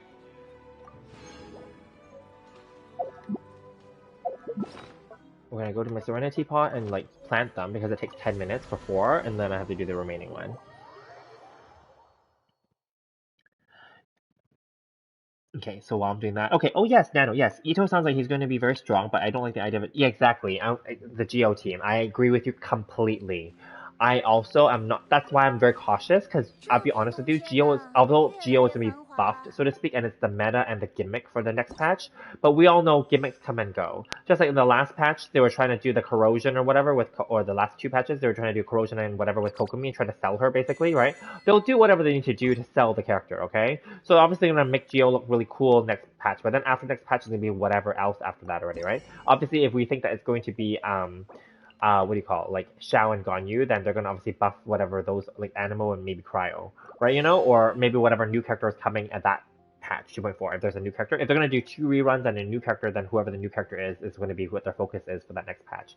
So I agree. Like let's not fall for it. I want to be honest here. Let's not fall for MiHoYo's little plan to try to like make Geo look really good, like you know, and then like you know, yeah. Anyway, for the Serenity pot, I did a video way back before, but I just want to say like make sure you guys get the transient resin every week, and make sure you guys buy out these sanctifying essences and the unctions. And I recommend skipping these 4 altogether. I recommend skipping most of these things unless you need them for your sets. I recommend skipping all of, well, I don't care about the blueprints right now. I didn't even build the new Inazuma one yet, but I recommend skipping all of these things unless you buy the set, those scroll things at the bottom that give you the sets where you can get like rewards, but I haven't built them yet. Yeah, and then you should buy these patches so you can start farming. You can skip these if you can put them all on your like front lawn of your house, but I had to put them on another part of the land, so that's why I bought 2 of them so I can teleport. And then these you can skip all of them. Yeah, just a quick little thing there. Sure, you guys know that already, but it's just a little since I'm already on this topic, right? I don't mind like kind of going over stuff. And then I'm gonna plant them, and then we're gonna go back and buy out the Mondstadt store. The Liyue store blacksmith shares the same inventory as Mondstadt, but only half of it because there's 2 blacksmiths in Mondstadt, right? And then so like I just said, Inazuma will have its own inventory. Make sure you buy it out every day because I'm honest with you, I hate farming the mystic ore every day. It's really like a chore. It is. And so if you can get a little boost by getting these cheap weapons from all the blacksmiths every day, you should. Because it still equals experience fodder, right? So now I've already stopped farming the daily artifacts though because I don't have time, and also I that's my second thing that I hate doing. It is time consuming. People say it can be done really fast, like 30 minutes and blah blah blah blah. Yeah, but like that's still 30 minutes. Like you know, like right now it's fun and all, right? Like it's fine. But then like if you add that 30 minutes to all the time it takes to farm the damn like you know ores and stuff, like it's a lot of time, you know. And then plus on top of whatever else you need to do to spend your resins, right? You know, for the day. So I'm just me, okay? Me being a casual late game player, just sharing my little experience with you. Yeah. Okay, yes. Oh yeah, they all sell the idea of reactions being a main core of the game, but shields are the least fun of them. Exactly, thanks. Yeah, no problem. Yeah, done and done. Yes, good. So make sure you do all that. And then obviously the other tip is there are the 3 people that sell and Inazuma for some stupid reason that guy doesn't sell his artifacts yet, but there are 3 people that sell them. One is here. I'm sure you guys know this already too. Make sure you buy it out from the stores every week. So another 2 days for me. Okay, so then Liyue has 2. One of them opens at nighttime, and the other one is by like the bottom of the docks area, right? I'm sure you guys know where that is already. So, and then Inazuma, that guy just keeps saying that he doesn't have inventory because of the whole stupid like you know, Sakoku decree, where they lock the country, basically. Sakoku in Japanese just means locked country, literally. So yeah, so basically, so because of that storyline plot, let's call it, which is so stupid that they didn't resolve that yet. Yeah, then that merchant in Inazuma still cannot sell us his artifacts. Yeah. Okay, so since I do have these now, let's see. I guess I can do these things. Leyline overflow. These are all done. Oh, yeah, we have this too. Well, I won't do this one today because this is a little bit time consuming. It can take up to an hour. But I will do a separate video of this, so tune in for that. I'm not sure. Sometime within this cycle, I will do it. Let's see. There are 3 ley lines. And do I even have resin? I think I don't even have enough resin because I blew it all before this. So it's okay. I'll do that tomorrow. Then technically, I can just go do these then. Yeah. Okay, so let's do that. Okay. Oh, and then the items are forged, but I don't think they're all available yet. What am I doing? Let's see. Yeah, they're not done yet. Oops. Okay, whatever. I'll just take it. Oh, and then one other thing that I can do. I do this usually when I'm like waiting for the items to be forged. I go, aside from doing the daily commissions, I do this dog thing. I'm sure you guys know about this too, where you feed the dogs and then you can get the companionship and the money and the little bits of resources. I'm sure you guys know. I did a video on it. I'm sure other people have done a video on it too. There are two locations in Inazuma where the dogs appear, but the first one is here, and I do it daily, and I mark this on my map. So, yeah. And because of the reason I'm going to do it for companionship reasons, I'm going to bring up my companionship team. Yeah. So, like this flower I use as my marker, it may not appear right away, and that's okay, because I can easily do a soft reset, and then it'll appear. Okay, let's just stand near this flower. Wait a moment.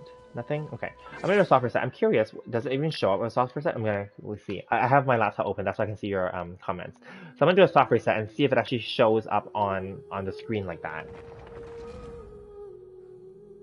Oh, it does. Okay, it does. Good. So you'll see me doing this then, and this may seem tedious to you, but it's worth doing because it takes way less than like, there, top. Friend to the animals. And then you come here, and then that's why I have to kill those birds whenever I see them. Then you feed this, and Aloy is the perfect character to have when you're killing birds. You get companionship, Mora, and Ore, okay? And you can do this 10 times, just like any of those other like random quests every day. But this one I find the easiest one because some of those random quests require you to kill things, fetch items, and bring them to that stupid professor by the tree or whatever in Windrise. But you know, I don't have time for that. This is faster, you know? This is way faster. Yeah, so you'll see what I'm doing, right? I come back to the flower, and then I reset, and then it happens again. And then I run up, and I feed the dog, and the dog is always different sometimes. And then you feed them the fowl, the drumstick. It says random, so you get like different ores and different amounts of money every time. You always get 15 companionship though. So after 10 runs, you'll get 150 companionship, which is pretty good. And I will say it's more than if you do those random events. If you do the ones in the world, some of them give 10 only. Yes, they'll give you like money and ore and maybe hero's wits or something, I don't know, right? But then like this one is more guaranteed, I'll tell you that right now. Because you get 15 companionship. So it's higher, whereas that one is like 10 some of those ones. Didn't know about that. Every time I watch a farming route, find something new. Yeah. Well, there you go. I'm glad you guys found something. Yes, I know I have lots of videos, and not everyone watches them. I get that because they're not that popular. But like I've done these like tip videos before already, so I don't mind sharing. So yeah. And then you come back here, and then you just do this again. Like, yeah, it's really quick if you think about it. And thank God for PS5. On PS4, well, PS4 when I had PS4, it didn't even like Inazuma wasn't out yet. But like I cannot imagine doing this on PS4 because PS4 is way slower. Yeah, well, there you go. Well, thank you guys for tuning in, at least. Now you can learn something. And then you just run back up. So again, and it only procs when you do a soft reset, right? For whatever reason, I don't know. Sometimes it procs even without a soft reset. That's why I walked there first, but you saw it didn't happen, right? But it happens, yeah. And the other thing I realized is you can try also changing the timer, like the internal timer, like as long as it's from night to day or day to night. That also is a way to kind of force it to the soft reset. But I find that this is guaranteed. If you just soft reset and then stand near the flower every time and just do it, you'll get the item. So on average, you'll get about 15,000 Mora, and you'll get like, I don't know, let's just say 10 Mystic Ore, or like, let's just say, or fine, let's just say 5 Mystic Ore, and maybe like 5 of those lower level ones, right? You know? Yeah, it's worth it, right? And you get 150 companionship for the 4 characters that you want to get companionship for, right? You know, so why not? I don't even use these characters, but well, I mean, I use Aloy and Kokomi now, but then like the other two, I don't use them, right? So why not, right? Because I'm most of my characters already have companionship max already, so yeah.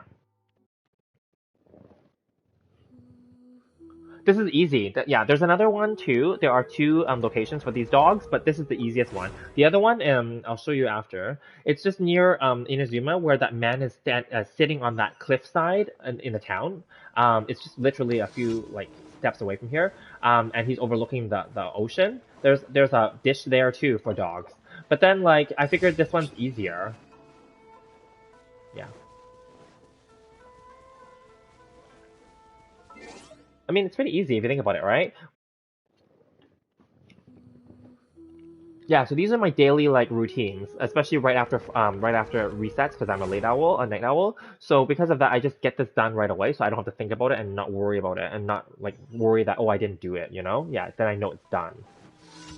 And then when you're walking and exploring in the world during your gameplay, you can ignore all the other random ones. I mean, you can kill the items if you want and get like the little bit of experience and a little bit of money, sure, but you won't get any more of the rewards, right? And even after you do this, the 11th time it will stop giving you the rewards for the day, which is fine, right?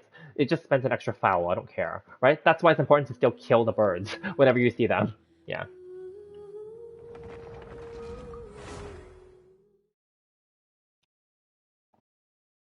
And yeah, so Aloy allows you to get close to the birds, close enough to kill them. That's what you saw when I was farming my ores earlier, why I was shooting them and using my Kazuha to group together those cranes and kill them. The cranes, those big birds, give you 2 fowls, and the little birds only give you 1, right, you know? So, of course you can go and kill Timmy's birds every day on the bridge, and around Timmy, there's actually like 3 sets of birds that you can kill. So, yeah, I mean, if you're interested, I can show you that too. And then at Li Yue, there's 5 birds right in front of the teleporter. I know this because I had to figure it out, right, you know? Because I'm like, damn it, I need to find these damn birds, right? You know, so I figured it out, and then those are my little farming routes for killing birds, so I can use the birds to feed the dogs. Yeah,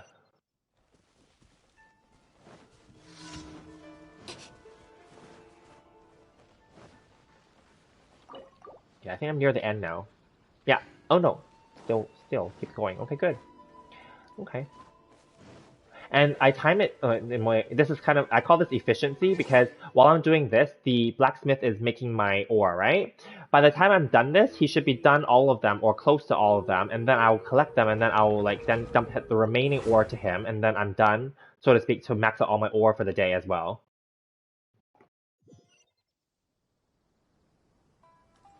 Okay, yeah.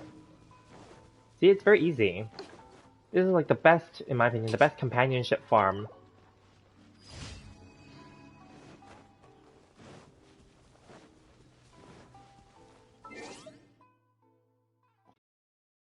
And any character can do this, just so we're clear. I mean, I just have Elo on the screen, but like any character can do this.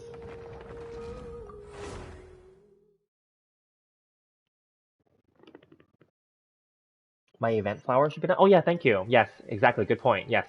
So right now, because of that, then both things should be done at the same time, and then I can go and get the other 2 event flowers, and then get the other set of ores.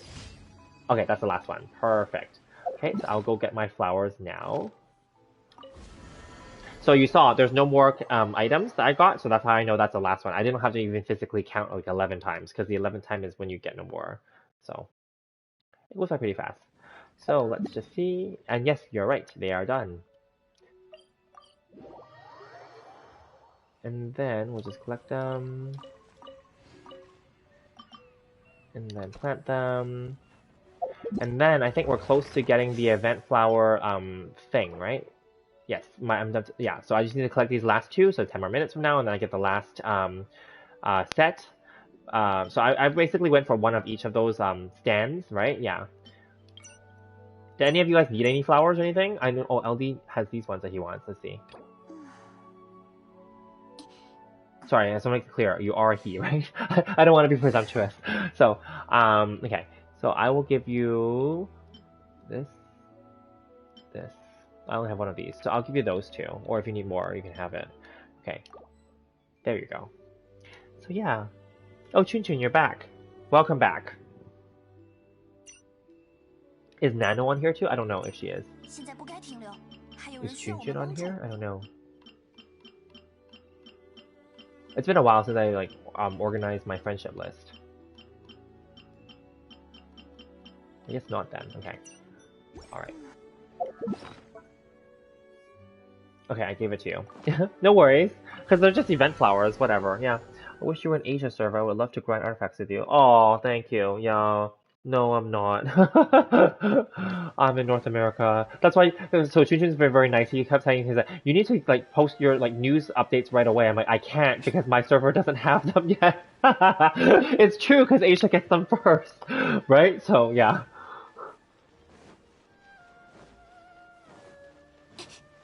It's true because when they teased Ito, and this is the exact same thing. When they teased Ito and Goro at when 2.2 dropped, that happened when I was sleeping, and then I went to work in the morning, and then when I came home, then I could only make the video in the evening, right? You know, so then like I couldn't do it, right? You know, so yeah, it's fine.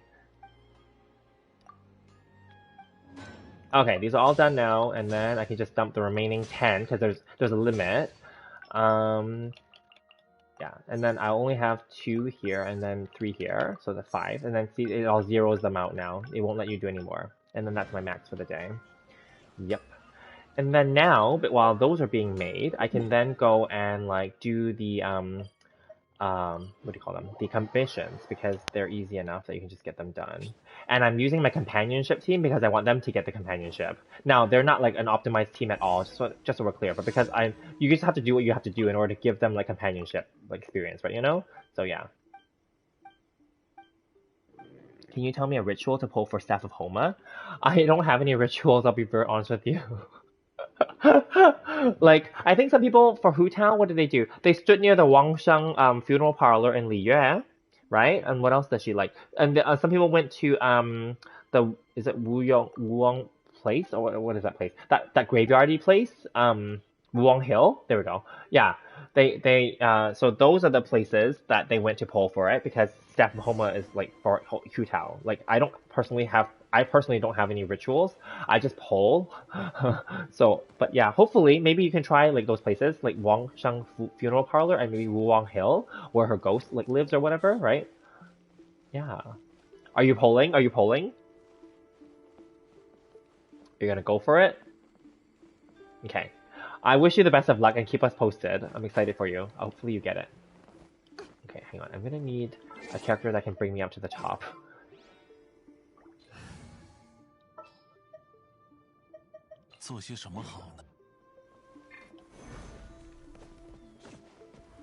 Oops, damn it. This is like... Oh, I hit the roof, that's why, okay. And then I need to switch back because I need this team to collect the companionship.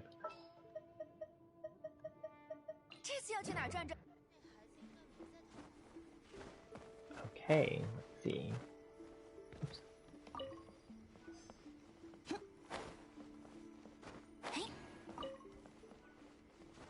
And then... Okay, she's stuck now, damn it. Oh no, no. Is she gonna get it? Oh yes. Okay. Otherwise I have to climb back up again. Okay, good. Perfect. I've been polling and didn't even got the new 4-star weapon in sacrifice. I know! Those damn 4-star weapons are just so hard to get. I'll be honest with you. I got no Aqua Maru, and I didn't even bother trying on this current weapon banner because I already have the Staff of Homa, as you guys know.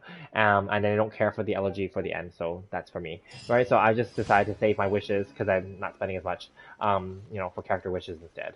So the benefit of me wasting, or let's just say, spending all my money during my dolphin phase for this game was that I already spent the money and I got those things, those weapons and those characters, etc. So now I can kind of sit back and just not do them, unless I want to get the constellations. Good luck though, good luck though. You never know, right? I mean, remember, I got horrible luck too. I got 0 Tomas on my Hu Tao, and I got Hu Tao to C3. And even you said to me, he's like, you didn't need to get your C3 Hu Tao. I agree, I did not. But I was hoping that I would have gotten my damn Toma then. I didn't. Right, you know? So, I mean, I'm glad that I got one of him now, but like, whatever. I'm not gonna spend money to like try to like get him to like C6 now. Forget it. No honor among thieves. I have to kill them all? Okay. So this team is going to be really weak, but I'm going to try anyway. You know what? Let's just try. Yeah, whatever. Because I want them to get the companionship.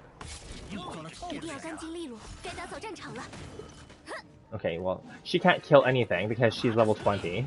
And Amber is level 20 as well. So just so we're clear, I'm just doing this... I'm not doing this for meme purposes, but I really just want them to get their companionship. So this would be like those people, those streamers that do like the random videos where they have random teams. Yeah, this is completely a random team. There is no reason for this team. I just like to use them because I want them to collect the companionship for completing the challenges. Oh shoot, angle.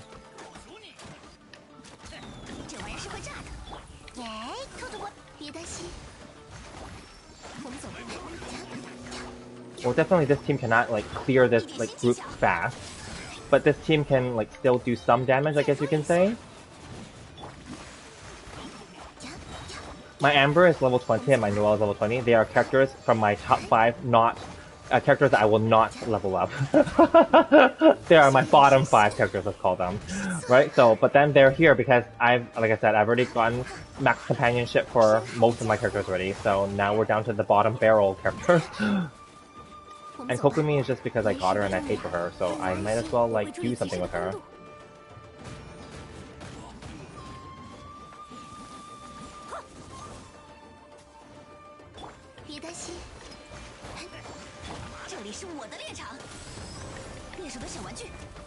I actually don't mind Aloy that much, but she's just not that strong overall.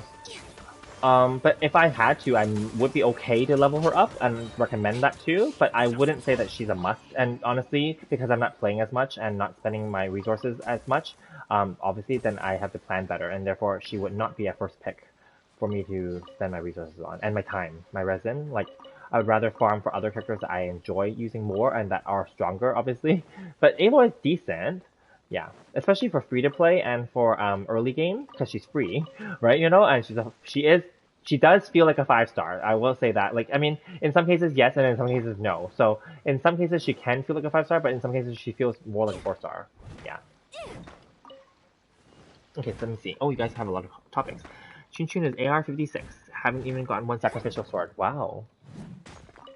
Well, I mean, the weapon banner is very risky, right? So it's not guaranteed. I agree. But yeah, the sacrificial sword is a really great sword for Xingqiu. And then, Nano. I got really extremely lucky on both banners. Never had any luck with banners before, so eventually it will happen to everyone. Oh, that's good. I used to be so lucky. To start, I got Kazuha, Ayaka, Eula, and Zhongli back to back, and Zhongli came in 15 pulls, Eula 75, Kazuha 40, and Ayaka 20. Whoa. Cocopium. Boy, I wish Kokomi had some crit rate. She would be actually kind of powerful with crit rate and crit damage. I haven't even looked at Aloy. Yes. I know, like, I mean, I'll be honest, I'm just trying to make Kokomi work. I don't like her still, and I feel really ripped off. I mean, very honestly, I feel really ripped off. I'm sure many people do. Obviously, I did it kind of for content for my channel, but also because of curiosity. I'm like, she can't be that bad, right? No, the answer is she is that bad. But, but I already paid for her, right? So, like, I'm not gonna be like those people that's, like, not gonna, like, that hates her so much that they won't even use her. No, I paid for her. Literally, I paid. So, obviously, I'm gonna make the most of it, right? You know? So, yeah. She's okay. She actually can do some damage when she's teamed up with, like, I guess you can say Freeze or Electro. She can do some damage, yes. Such a good design, too.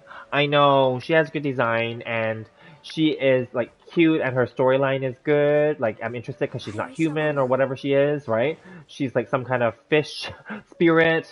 But then, like, their god was, like, a giant snake, so I'm, you know, it's kind of weird, these animals, they don't make sense, but whatever. But, you know, like, it's interesting overall, but then, like, they kind of ruined it by not giving her any, like, they could have just given her more damage potential, and the funny thing is, they're trying to make it up now with the new artifact set. I talked about this yesterday, too, that ocean-hued clam.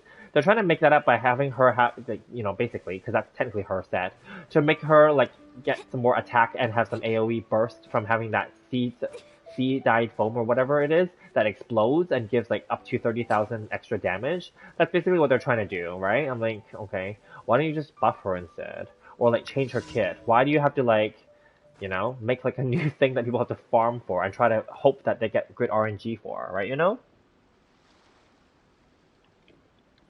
Oh, you retracted it. Okay, I didn't see. That's okay. Okay, so another one where I have to kill things. Let's see. Oh god, it's one of these ones. Okay. Where's the water one? Okay, this is the water one. I can never tell them apart. Kill the water one first.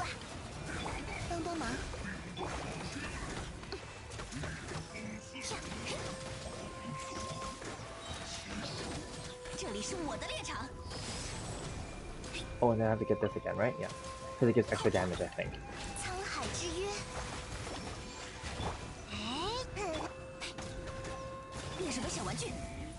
Oh, the water guy is back.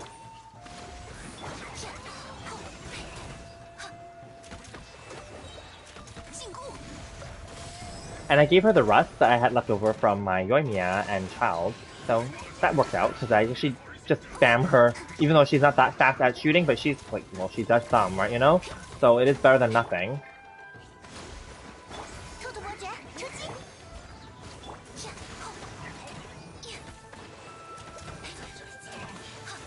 Like, obviously she's not level. I mean, my Aloy has a basic leveling, but then, like, you know, it is what it is. I'm not gonna spend more resources on her.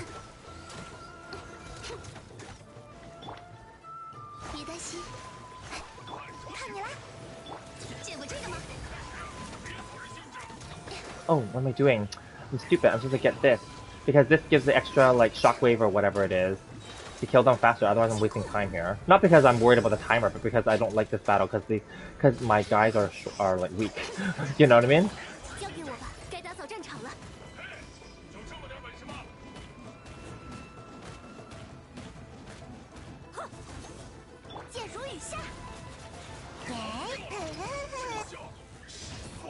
Okay, well that's done. It helps in this case because Kokumi's helping them survive. Because she's healing them because they're obviously taking a lot of damage because they could easily be one-shotted because they're not leveled up, those characters. Where's my final one? Hang on, let's see. I have to press that and then it'll tell me. Oh, here, okay. I guess I didn't see it. Let's see. The artifact set isn't that good. Exactly. And also you have to worry about the RNG too. Like even if you were trying to get the artifact set for, let's say, Goro or Ito or Albedo, you're gonna end up getting a lot of those stupid clams. And honestly, like, to be very honest, which Albedo, like, which defense characters do you really need those defense pieces for? I mean, yeah, you could give it to your Albedo, and yes, you could give it to Goro and Ito, fine. But then, like, you're gonna be risking getting those stupid healer pieces, to be very honest. Remember, like, the Viridescent Venerer domain? Like, you're gonna get, like, a bunch of maiden things, and then, like, all of our healers, to this date, already have pieces that they need. If that makes sense, right? So there's no need for like any more pieces. Okay, so I need to switch to an animal character here.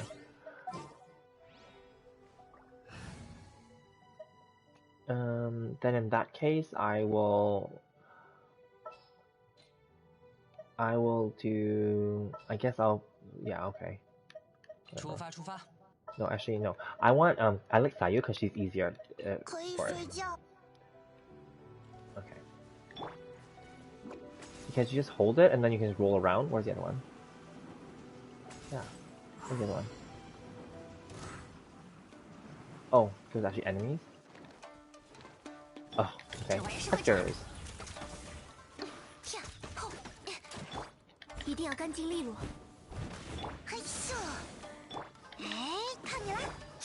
Yeah, well, this will take a little longer because this is a really weak team. But like, yeah, I like Sayu because you can just hold her, well, hold it down once and then like let go, and then she can just roll around and still be on animal. And then I thought that all three of the things were together, so then I could just been done already. But no, and then there's actually like enemies to kill. I didn't know. Sometimes there are no enemies to kill.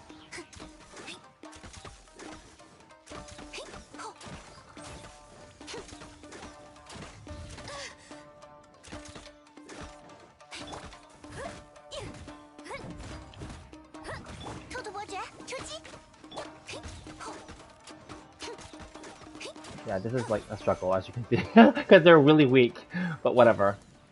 Okay. Then the last one is over there. Yeah, you might pull for Albedo, and yeah, that's fine. Albedo is not a bad character, and he would support other Geo characters for sure, definitely. Not gonna lie, in my opinion, only Kazuha has a fun support. Venti and like Spiral Abyss is kind of boring. It's true, he is. Um, and you don't even notice him in your team anymore. Yeah, you just end up using your burst and you swapping him out. It's true. That's why I didn't even crown my Venti. It's so funny. Like originally my plan when I was planning out who to crown, for sure had him his alt as one of my like must crown skills. But then I realized, no, screw it, I don't even use him anymore. I'd rather just give his crown to like Kazuha, which is what I did. Yeah. Yep. And then, yeah, and then let's see, Albedo with, yeah, Harbinger of Dawn R5 and Defense Artifacts is OP support. Yeah, exactly. I didn't bother leveling up my Harbinger of Dawn. I do have it to R5, but I just didn't bother because I gave him the Festering Desire. But I know that his new weapon is probably going to be even better, possibly, so I'll just wait and see. Plus, we will get the new weapon to R5 and level 90, right? So that's why I'm not worried. And so we'll just have to wait and see, because if that's the case, then maybe that's even better than Harbinger of Dawn. You never know. Maybe Harbinger of Dawn will still be good at that time, right? And that's great because you already have it. But then if it's not, then at least for those of us who didn't spend the resources on Harbinger of Dawn, then at least then we don't have to, because we would have spent whatever resources on the new weapon. Yeah, so we'll wait and see what happens there. I think some people just speculate and say that it's going to be a defense weapon, and likely that's going to be the case, I think. Yeah, I know. Albedo can do quite a lot of damage if you like stack all the defense on him. You don't even need to give him geo damage. So I considered rebuilding mine, but I don't really want to redo his artifacts. I'm just gonna leave it. You want to see my Kazuha damage? I hate specters. Why am I sharing this game with this trash enemy? They're so annoying, I know, right? My Kazuha's not that strong, I don't think, but yeah, let me swap it and give me a sec. Yeah. Okay, so we did that, and then I have to go and collect my materials. Because then all my events are done for the day, even though the server just reset like half an hour ago, and then all of my companionship stuff is done for my companions that needed it. And then, let's see, and then I am done with my mystic ores as well, I think. Yes. Good. So I got my 30 for the day, so that's all done, right? And then all my commissions are done, so like, if you think of it that way, like everything's done already. Oh, and my flowers. And then I'll get the final, oops, damn it. I'll get my final, event thing, and I'll be done the flower event.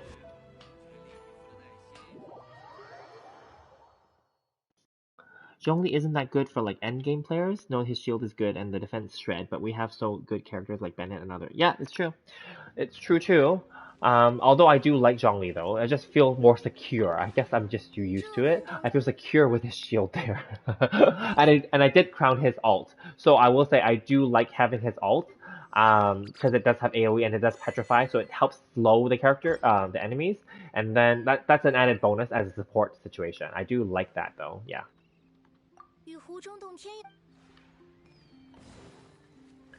Okay, and then here.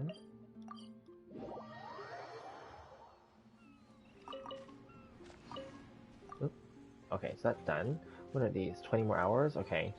I'll just leave it so that they can be all at the same time. I'll leave these for or whatever. Okay, good. So now we have completed this event. Oh, thank you. Received. Oh, thank you. Thank you, LD. Thank you. Good. Okay, so then review. Yes, and then we got the final item. And then this event is done, unless there's a little bit of a story at the end. Maybe Sakuya will give us like 10,000 Mora and like a few wits or whatever at the conclusion of this event. I feel like at the end of every event they should always have a little conclusion, like little skit or a little like text box or whatever, where the person that gives you the commission, just like the Shadow of the Ancients, they should just do that so that ends the storyline off. I think that they should, and then just give you some minor rewards for it. I think that's something, just to close the story off. So yeah, I will definitely do this, not today, obviously, but like maybe sometime during this cycle. So I'll just say sometime during this week. I can't commit to saying when, but sometime during this week. Yeah, and then this one I don't have any resin right now, so I'll have to do this like tomorrow or whatever. It's fine. Okay, so let's just see, and then we go here, collect our flower stand. So I got one of each. That's what my goal is. So I'll get this one, and then we're done. Okay. And then we can then swap back out. Okay, yeah. Do you want an Asia server account? I have one I don't use. It has like Rhino Shogun. Oh, that's so sweet of you. Thank you. But then how would I play that on my PS5? That's the only problem. That's the only other issue I have is like how would I even how do I don't know how it works on PS5. Can you have more than one account on PS5? You have to create a separate PSN account, I think, right? Which I think is not easy. Is it? It's easy, but I don't know how you link it into your I don't know how it works. Yeah. But thank you, no, I'm not sure because if I did do that, then I would have to like level up all those characters again and do all those storylines again. Can't you? I think you can, but I don't know how it works because I thought PlayStation is also tied to. Is it tied to the region? Because obviously mine is America region. There's that too, isn't there? I thought there was that issue too. Like you can have multiple PlayStation profile accounts, yes, but I don't know if you're allowed to have different regional game accounts. That's the issue. Yeah. Okay, and then so something to think about though, but that's very nice of you to offer. And then let's see what else is here.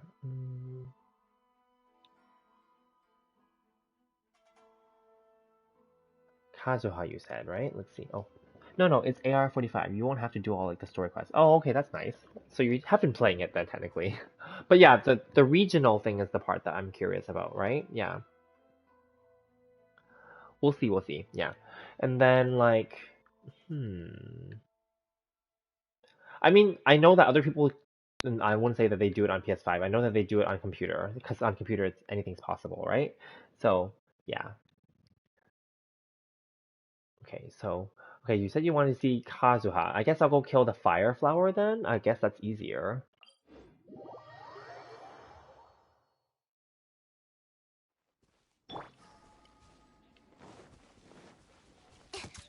Make sure you kill the birds. All the birds have to die because we have to get there. We have to get their like fowls to feed those dogs. Okay, so back to this team, and then I have Kazuha here, which is good. So I will team it with Child, and then I don't need Zhongli on this team actually.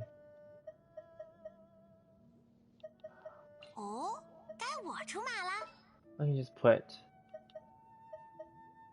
I don't know, either,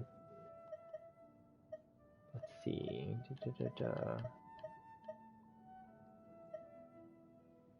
oh whatever, we can just leave her there. Because technically the Fire Flower is not going to live very long, but like, yeah, I mean, I don't think my damage is going to be super high though. I don't know how else to make his, maybe if I have, oh, I even switch my team.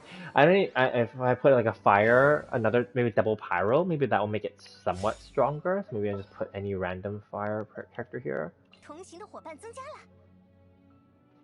But then, yeah, so these two fire characters aren't going to do anything because I'm killing the fire flower, right? Or maybe like, oh, maybe I should go kill the ice flower then, maybe. Okay.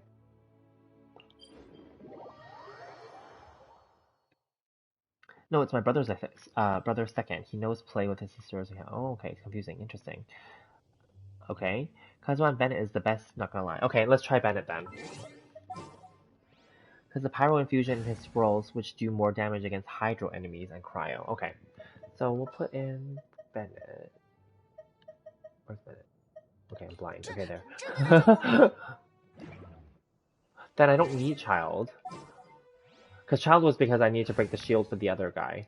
So then, in that case, maybe double Animo then? I don't know.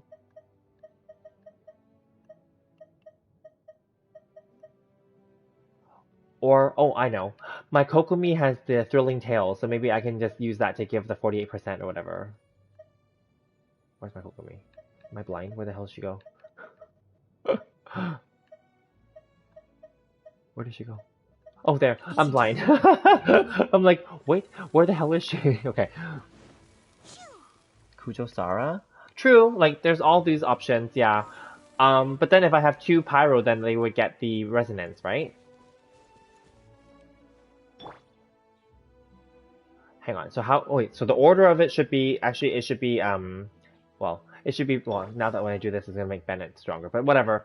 Yeah, it should have been Bennett first, and then I guess Kokomi, and then Albedo, I guess. Well, we'll figure this out, whatever. We'll figure it out.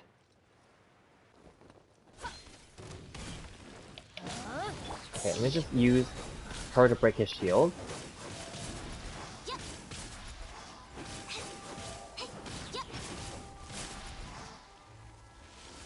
okay.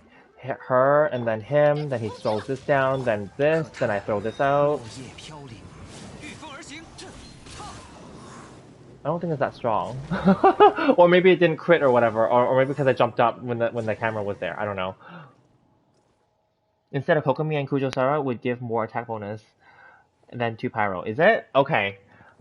Fine, we'll redo. We'll redo then. I'll just exit this area and come back. Because the Kokomi, my Kokomi, just has the Thrilling Tales, so that gives 48%. And then, like, obviously with 2 Pyro you get 25%, I think, attack bonus, right? But yeah, it's wrong, but still good. Yeah, my rotation is probably wrong. Like, I don't know, maybe my ordering was wrong completely. Okay. Let's try Kujosara as you say, okay? So not Kokomi then? Okay, I'm fine with trying it out. I don't really do that, so it's fine. We can do it. Okay, let's try this out. I don't know if it respawned yet. Let's see. Well, we'll see when we stand near it. Oh, but my Kujosara doesn't have her thing up. I'll have to do a charge shot then, which I hate. On PS5 it's annoying. Oh no, it's not. It's still a chest. Okay. I have to try. Well, wait a moment. Yeah. Or maybe I have to go kill some random stuff or something, and then like try to get her her shot up. Okay, then let's go. Yeah, let's go. Let's just go and like do this ley line. I'm not gonna collect it, but I'm gonna like kill the enemies inside of it, and then like maybe see if I can bring up like her energy or something. I don't know. Oh, there was some birds here. Damn, I should have killed them.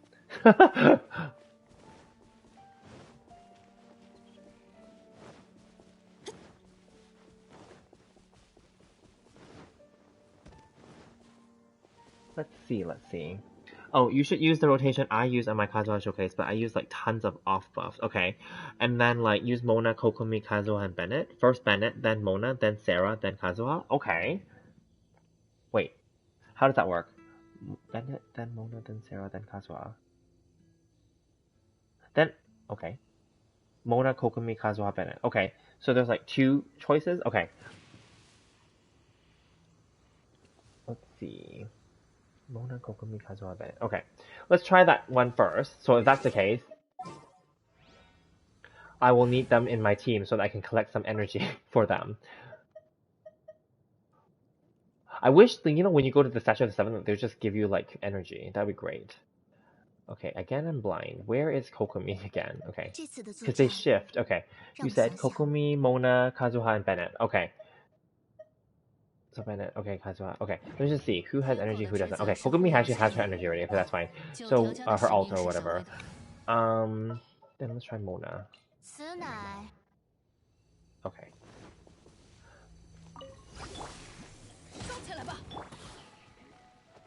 Okay.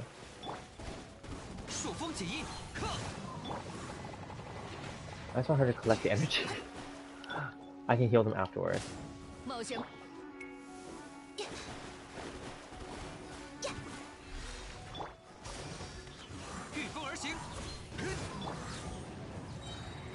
Okay, good.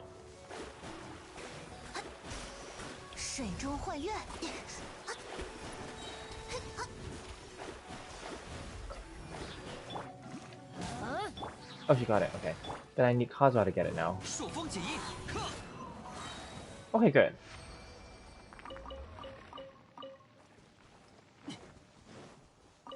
Okay, good.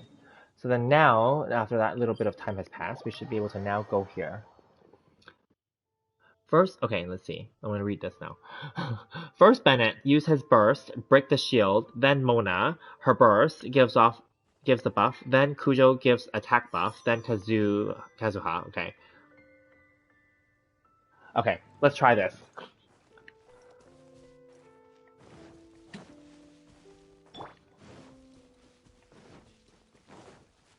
Okay, so we'll use Bennett to break the shield, and then we'll switch to Mona, burst it, and then Kujosara to burst it, I guess, because then she can give the attack buff that way, and then Kazuha. Use crit food? Okay. Do I do the crit food now, or do I use crit food? Okay, okay. Let's do it now then. Okay, this is the wrong menu. Here we go. Crit food is the burger thing, right? Where is it? These things. Okay. So, which one is better? Because I know that there's a delicious once upon a time. All party members crit rate by 20%, crit damage by 20%. 20%. This one is better. Oh, this is new then, right? This one's... Oh, this is a special one, right? Yeah. Okay. Use any? Oh, okay. Are they all this? Okay. We'll use this one then, because I don't know, do I need the crit damage up? Well, whatever, let's just use this one. Whatever. Okay. Here we go. Here we go, here we go. I'm excited, but I'm also nervous because I might not pull this off. Okay, let's just quickly try to break this damn shield then.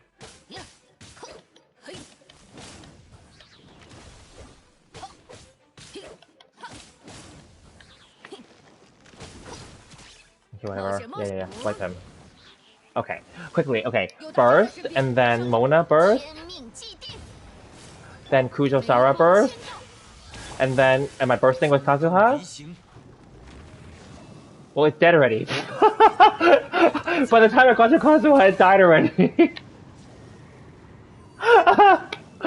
Like, yeah, it's a Kazuha showcase, but those 3 killed it already.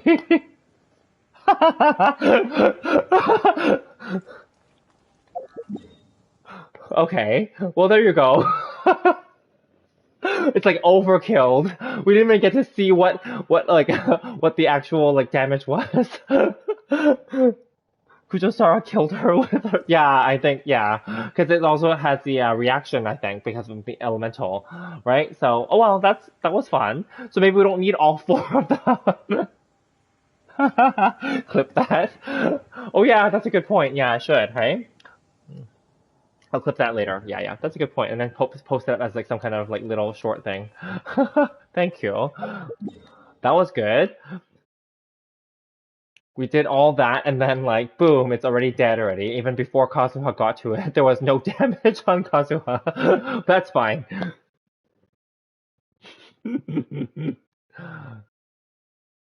Okay, I'm just gonna quickly run to Dragon's Spine and just heal my team.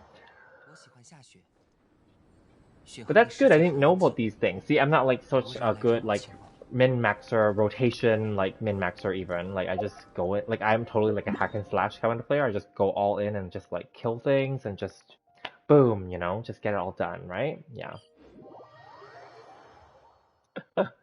Yeah, okay. Well, since we're at Dragon's Spine, I'm just gonna go collect those free artifacts. Even though I don't do this anymore, but I will do it since I'm here. And this wouldn't be the team to do it. I would want, let's see. I'm just switching back to like my exploration team because in case I encounter some birds, I need Aloy here, and then Kazuha can kill them. And then like I just kind of want maybe a Claymore character to like smash rocks. Yeah.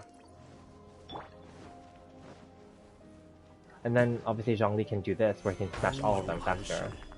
It is kind of like farming in a way. Yeah. Yeah.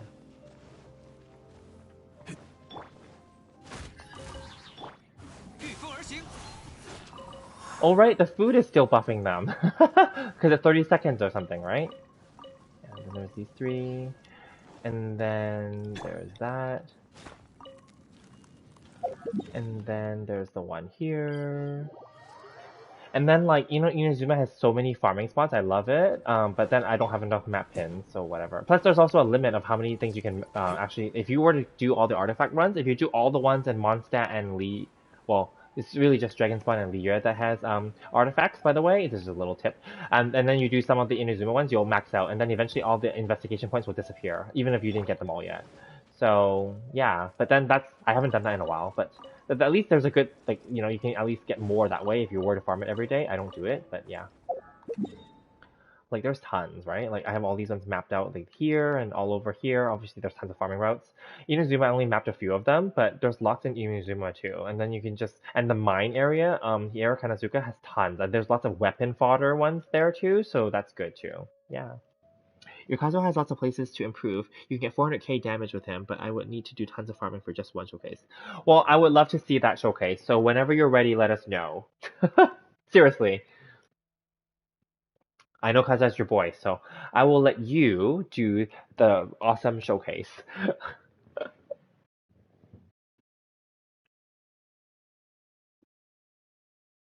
Yeah, and then like, who else?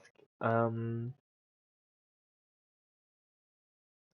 I mean, we could try again with like that team that you suggested, but I don't know who we could kill that could be more tankier than that. Like, well, I mean, I don't think the flowers are tanky at all, actually.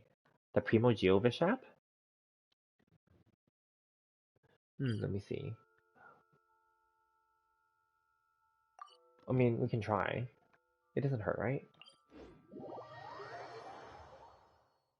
Let's see, let's see. Okay, then we switch back to that team then.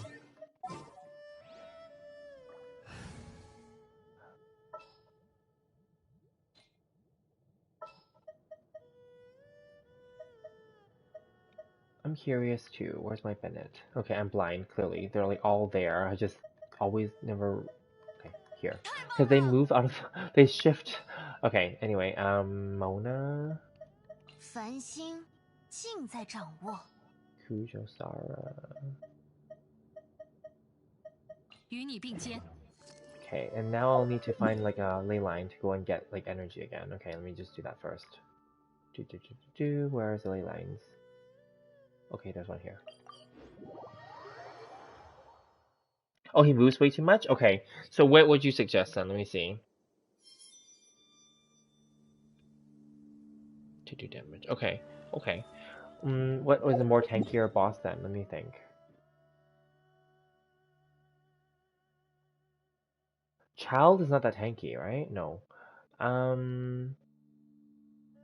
The stupid Azdaha is too tanky though. Right? But maybe... Oh, Mechanical Array. Okay. Oh yeah, Bennett was an... Oh, okay. Oh, my Bennett is a Noblesse set. Yes, my Bennett is a Noblesse set. Yeah, he is. So Mechanical Array when he is down.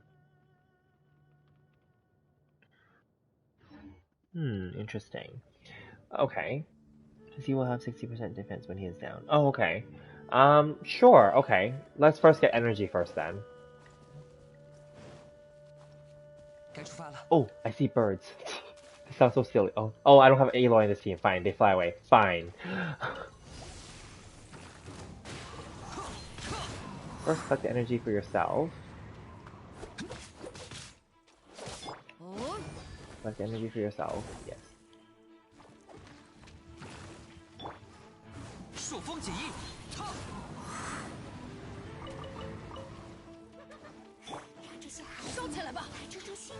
And then we'll focus on the other characters afterward. Okay, good.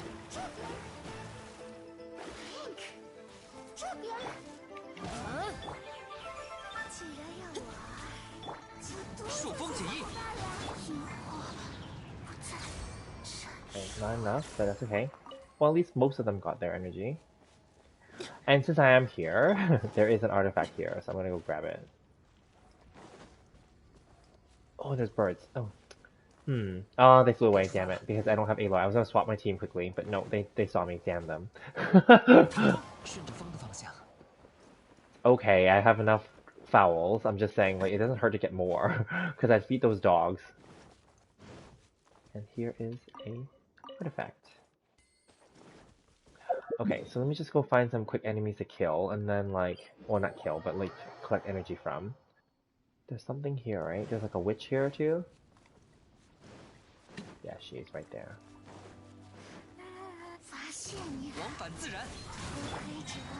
Okay, we're done. But I'll kill her anyway, just for kicks.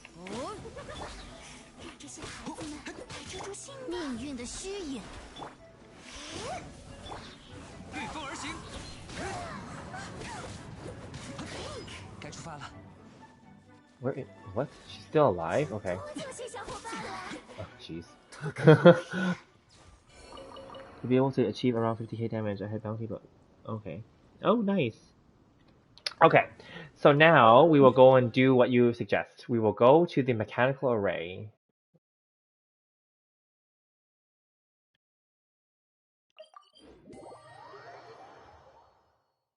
Okay. Oops. Here, right? Yeah, okay.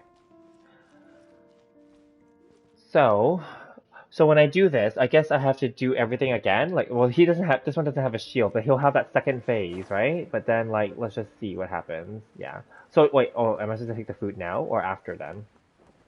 Let's see. Can I eat the food now? Those burger things, right? Okay. So, like, just dodge his attacks. Don't kill him now. Oh. Save everything till he went down. I see. So, like, attack his first phase, and then on the second phase, then eat the burger? Okay.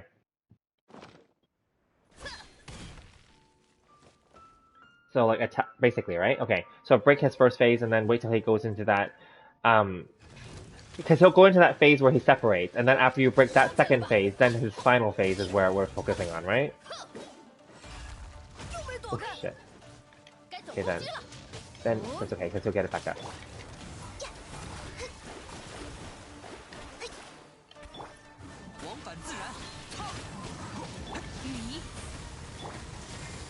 Oops, switched to the wrong character. Whatever. Oops. Whatever. This is turning out to be another bad one.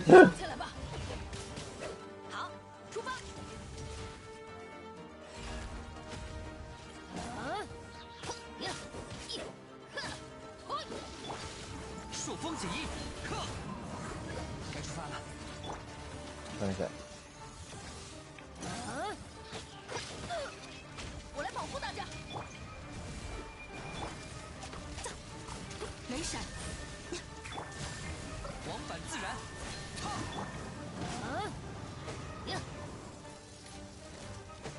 Oh, it's that one. Damn it.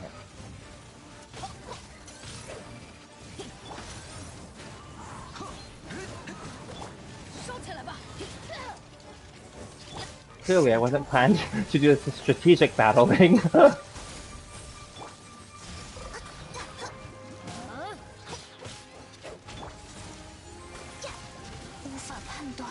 Oh, now eat something? Oh shit. That's the wrong button. Well, I don't even know if I have all my things up, but whatever, let's just eat it. Whatever, let's do this. Okay, so slam this down. She slams down hers. Oops, the camera angle went weird.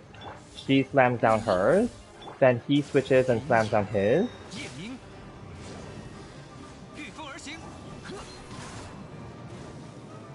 Oh, it's not that strong. Unless it did, but I did do the crit food, so. Okay, oh, she'll finish him off. Nope, she won't. Fine.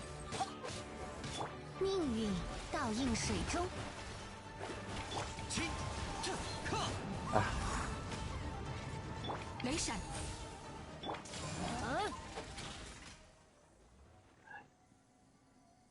Get your Mona burst back? Well, I don't know. I hope I did it, but then I don't know if I did. Okay, let's be honest. I don't know if I did. Then kill his kids, then kill him with all the party. Okay, yeah. Okay, well, couldn't even saw the damage.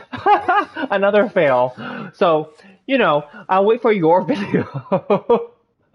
I'm sure you'll do a better job of timing it, right? See, that's the thing. Okay, I want to make that clear too. That's the thing with my channel. I do it unedited, right? So then, like, for people, and I'm sure you guys know this too. For people on those other channels where they have like the perfect like demonstration or whatever, they must have tried like, I don't know, 1,000 times to get that perfect cut or the perfect edit, right? You know, I will be honest with you. It's not like when you want it to happen, it happens, right? You know, so that's the other issue too, right? But anyway, I'm happy to try for you guys, but I don't think it's gonna be perfect. Yeah.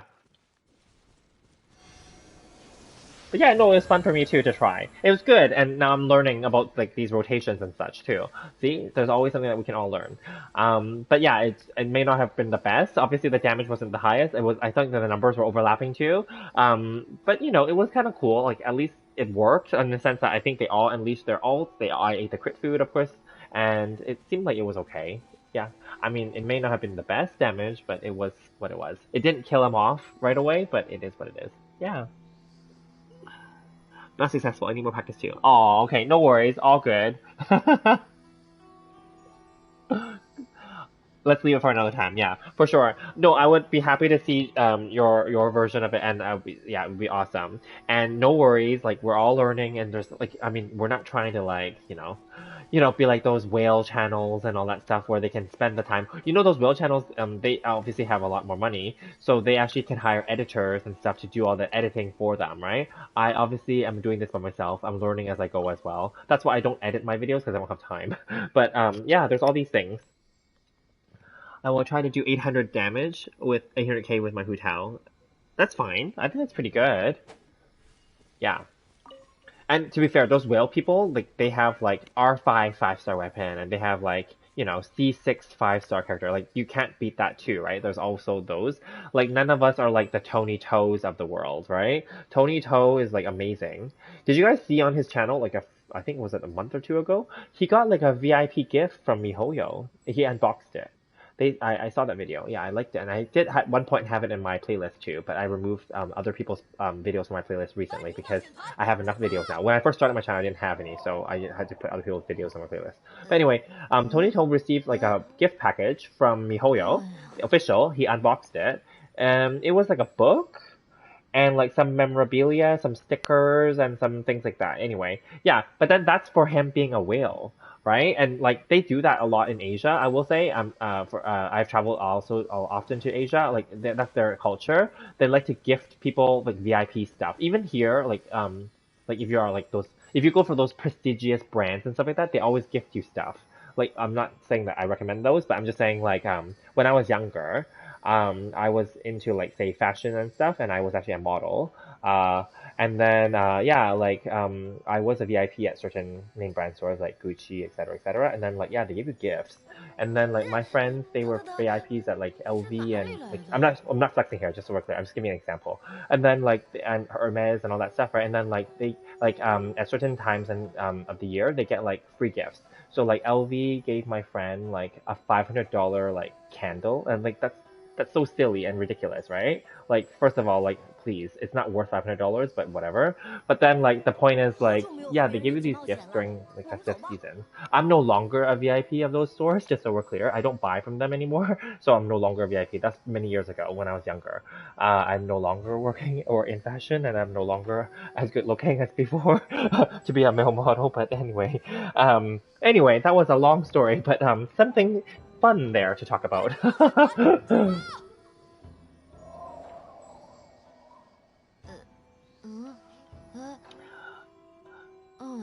Well, okay. So just so we're clear, I was not a famous model, obviously. I just tried it. So I want to make it clear here. Yes. So don't laugh now, but like I also make it clear. I wasn't famous, obviously. Otherwise, I would have kept doing it. I didn't like think much of it. This is just a little side story. It was really funny, and it sounds like those generic stories, but it actually did happen. I was with a friend, a female friend, and she wanted to enter modeling. And when we were younger in our teenagers. That's the only time you can actually enter, I think. We were 15, 16. Anyway, we were at the mall, our local mall, and they had like a recruitment campaign. And at that time, we didn't think it was a scam, and it wasn't. Just to be clear, it was not a scam. But nowadays, there are lots of scams out there, so just be careful. But back then they were more legit, I think. So then like yeah, anyway, so she signed up and I was with her, and then they asked me to sign up with her. So we both signed up. And then like they took Polaroids. For those of you who are younger, you may not know what a Polaroid is. I don't know, are they still around? Where they had the instant photos, right? They took a Polaroid of both of us, and then like they called me back, but they didn't call her back. And then I went to the agency, and they took more pictures, and then they sent it. So the story here is that they basically they said that I have a look that would be very versatile that could work well if I was to travel abroad. Let's just say that in a very general way. I won't say where. And then and then at that time, because I was young and I wasn't really like serious about it, so I chose not to go and follow. Because also I was being cautious too, because I don't know if it was a scam.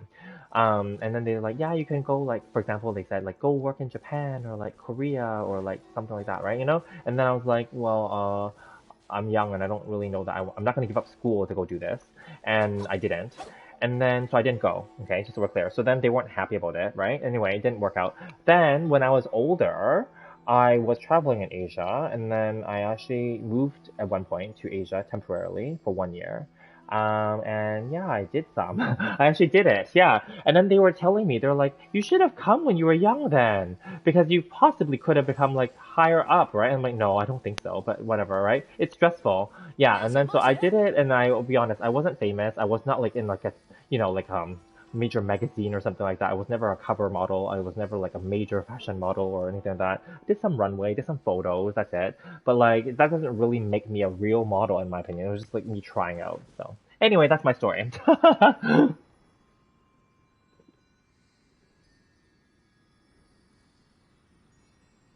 Yes, it is it's not an easy life, just like anything. And she was not happy, yes.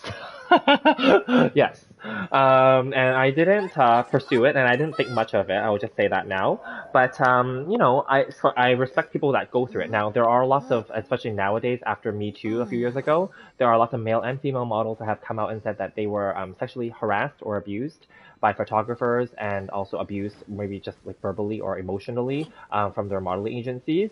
So, and then there's also this pressure to always obviously look good, stay fit, stay beautiful, and blah, blah, blah. Like, so that's not healthy for your emotions and your mental state either. So, in a way, I'm happy that I was able to try it out, but I'm not happy. I'm sorry. I'm also happy that I didn't have to like go deep into that realm, let's say, where yeah, I mean, obviously I had to make sure that I look good, right? And like my hair and my skin and like, my weight and my body, right? But then like, other than that, like I didn't, at least because I'm not a top model, right? So I didn't feel like the constant pressure to do it. And luckily I wasn't like in those situations where you sign those long ass contracts. I don't know if you know how it works in the entertainment business.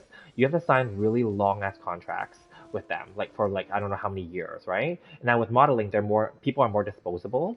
So like you sign the contract and then like okay, so they do all these, like they call them test shots, and then they take these photos of you, right? And then at the end of the day, if you don't make money, you have to pay for them. They will deduct it.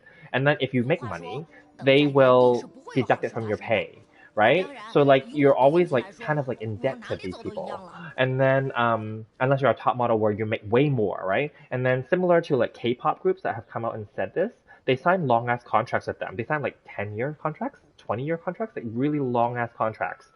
And a lot of the K-pop groups, they don't make that much money, even if they're popular. Now, of course, we're not talking about like the BTSs of the world, the really huge ones. We're talking about like the ones that have somewhat fame, that you can remember their names, that they were a group, or, maybe they were famous for a few years, right?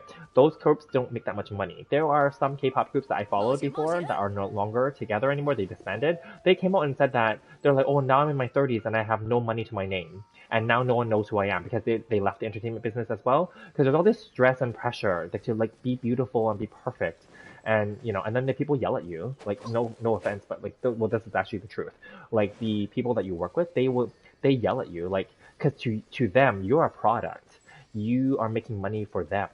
Unless you're like the mega really powerful ones that are like the top, where you can like yell back at those people and be like the divas or whatever. No, like usually you're the one being yelled at. Yeah. So it's not all glamorous. Yeah. Yes, exactly. Yeah, exactly. Like because to the companies that own you, they literally own you because you signed your life away to them, right? And then like, whether they own you in terms of how much money you have to pay back, right? Because then they're gonna say all this BS, I guess you could call it, right? Where it's like, oh, we did all this stuff for you, like like whether promotional pictures or like I don't know, posters or tests, like demos or whatever, like whether you're a singer or whatever, like they do demo recordings for you, but that costs money, right? Because they have to hire all these people and do all that stuff for you, right? And then like test it out and then, like all this other stuff. Anyway, there's all this, yeah. They're all there to make money off of you, to be very honest. they think it they would word it this way. They'll say we're investing in your future, but they're not. They're investing in you because they're investing in you as a product, like an investment. Like you buy a stock, you hope that it goes up in price, right? And you sell it, right? Well, they're investing in you because you have potential to hope that they can make more money off of you in the future. But if you can't make the money, they'll just make you pay it back to them. That's why a lot of those singers back then when we were growing up, like TLC and those ones, and Tony Braxton, some of you guys may not know who knows who they are, but you can look them up. They filed for bankruptcy because what happened with their contracts was they were well, TLC was not a one-hit wonder, but I would say I'm not going to say Tony Braxton was a one-hit wonder, but she had one really famous song, "Unbreak My Heart," and she was signed and she made a lot of money from that song. But then her future songs were still good, just so we're clear, but they weren't as good. And she already spent all the money, and then she had to file for bankruptcy, I believe. And then TLC similarly, they're a three-girl group, and then one of them died later on. But then like they spent all their money. There's that financial management aspect to it too. But then also when you sign these contracts, sometimes they give you the money in advance. They call it an advance payment, literally. And then later on you have to owe them back if you don't perform to their requirements. So if they say like I'm gonna give you like $10 million, but you have to sell like I don't know 100, I'm just making this up, right? 100 million copies of your CD, for example, right? And you only sold like 99 million, well, you failed. And then you have to pay them back the 10 million that they gave you, like for whatever it is. You know what I mean? I'm just giving an example. Like that's just what it is, right? It's a lot of pressure. Yeah.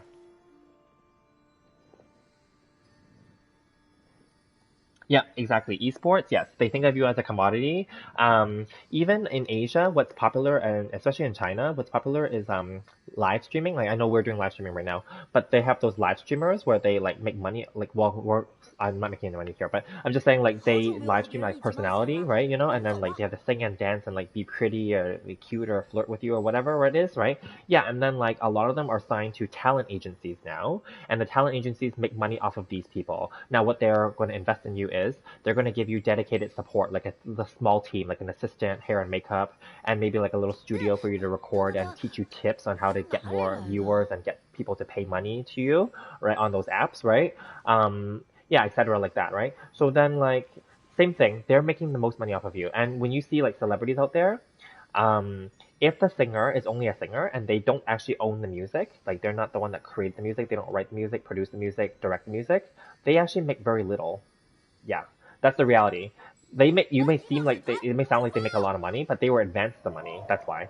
But then like the record company, the person that owns the song or the company that owns the song, the person that wrote the song, the person that composed it or produced it, they make all of the money, right? So like that's why a lot of newer singers now they want to be the one that and also actors too. So similar thing. Lots of singers are now singer songwriters. They want to write their own music, whether for themselves to sing or for other singers to sing, because the song is yours if you write it, right? Just like any copyright, right? And then lots of actors now, especially the big name ones, they like to be the executive producer. You'll see this on TV shows and in movies. They like to be the executive producer or the owner of a production company. Yeah, so this is just all business and entrepreneurship. But like, yeah, because if you're the owner or part investor in the project, then you make more money than just being the actor in the project, right?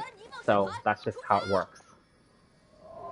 So for those of you who are younger out there, moving forward in your life, make sure that you own. That's why there's a surgence right now of people that are like myself trying to be a content creator or people that have already made it as a content creator. You own your content, right? So like nobody can take that away from you, right? You own your voice, you own your opinion, right? And then that's why there's also the existence of copyright strikes and copyrights. But then we have to be very careful too when we're content creator. Like we have to like even for right now, I turn the music kind of low on the game so that it's not like super loud in my game, in my settings, I changed it really low. And this is just me figuring it out based on what I think is okay. Um, Obviously, someone can correct me. I see my volume's only 2. I could make it lower to 1, but I want to have some sound in the back of my videos, right? Yeah, so I make it so that because I don't want the algorithm or anybody to get in trouble. And I make it clear, like I don't own any of this. Like the game is not mine, the music's not mine, right? This is just my gameplay on my account. That's basically what it is, right? So yeah. So there's things that you have to be very careful of. Yeah. Lots of things to think about, right? Sorry, this may be boring for those of you who are younger and don't care about this stuff. Yeah. Yeah, so lots of things to think about when you, if you are so younger, when you get older, lots of considerations. I know that younger people like to feel like, oh, I just want to make a lot of money right away and do like very little work or just be glamorous, and that's not how it really works, unfortunately. Yeah, there's no easy money in this world.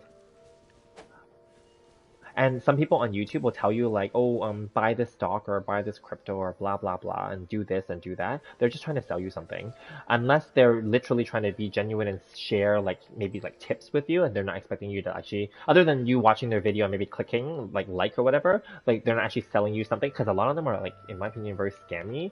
They sell you like their ebooks or they sell you like whatever. And I also make that clear too. Not all people that sell you their ebook is a scam. No, of course not. Some of them are very like maybe it's a collection of all their best tips. That's fine, right? You know. But then like some of them are like. But sometimes when you actually buy those books, because I've also bought some of those, and like some of them are totally like scammy. I'll just put that out there.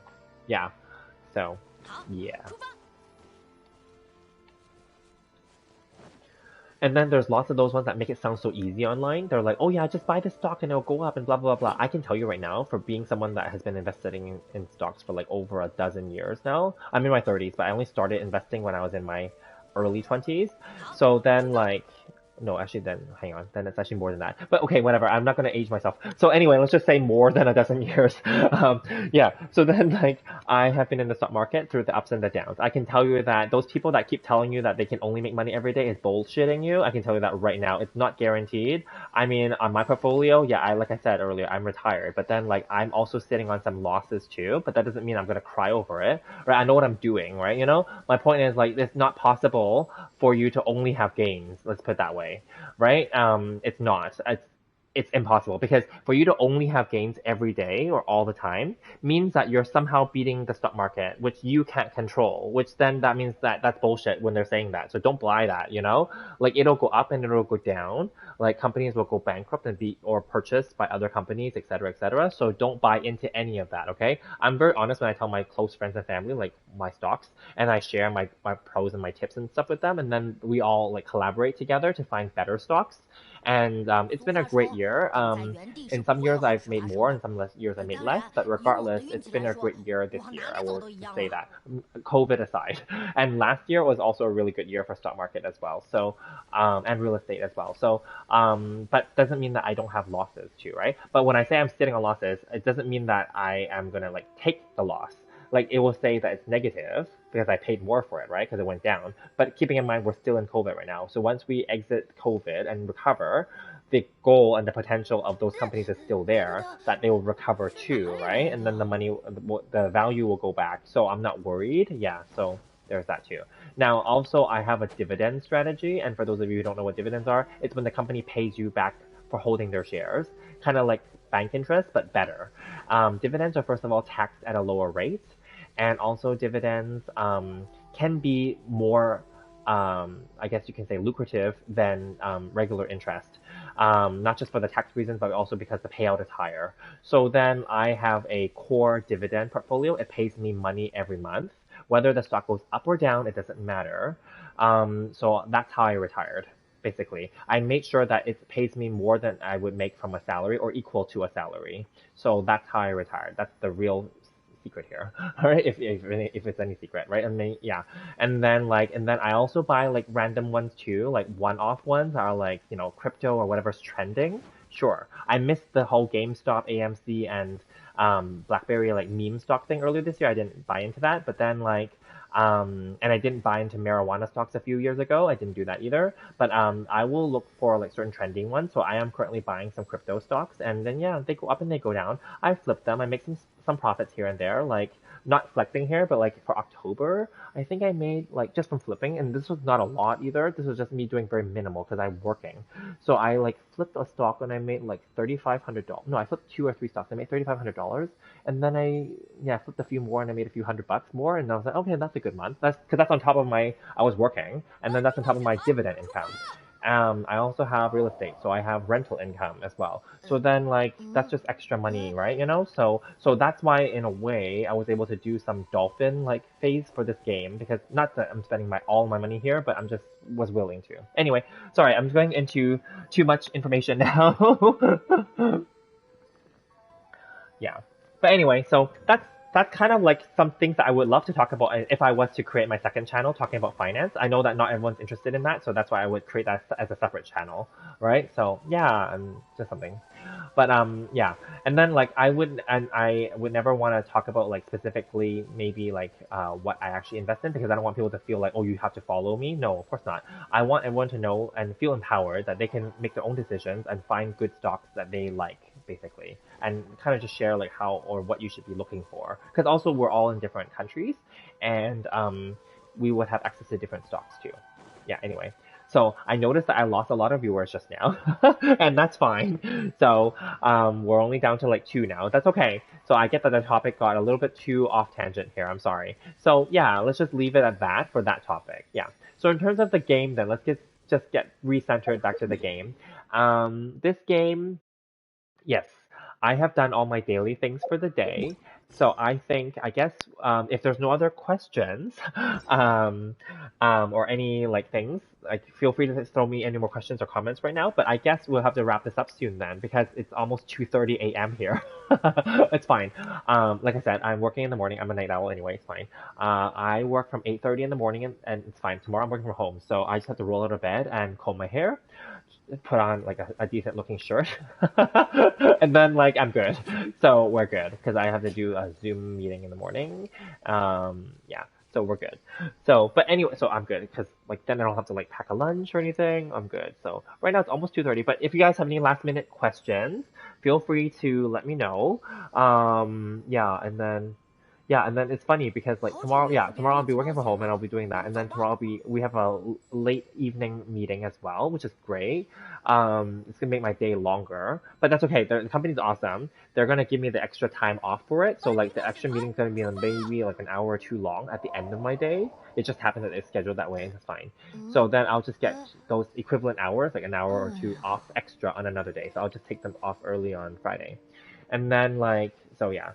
Um, and then on Wednesday, so right now it's Tuesday technically, 8:30 a.m. Tuesday. So on the next day, Wednesday, we have to go into the office, and then I'm sharing information here. But anyway, I'm taking my employee photo because it's a new company that I'm working at. So yeah, I need to make sure I look good for that day too. So yeah. Do I watch anime? Oh yeah, sure. Okay. I did. I used to. Lately I don't know which ones are good. I know Demon Slayer is really popular. I haven't watched it. I know previously One Punch Man was all very popular. What's the other one? I tried watching High Rise Invasion. Is that what it's called? The one that was on Netflix. I didn't like it. Um, Nothing against it, but I just couldn't get into it. And then what else? I watched the Neon Genesis Evangelion final movie though. The new redo movies. I've already watched the original ones many times back then when I was younger. So my favorite anime would be, I think, Neon Genesis Evangelion, the original TV series. Yes. And the reason why is because it's only, is it 30 episodes? Something like that. 26 or something like that. Around 30. And it was good. And yeah, I think for me that one was like the classic top one. What other animes was good? I will say that when we were young, we did watch Inuyasha.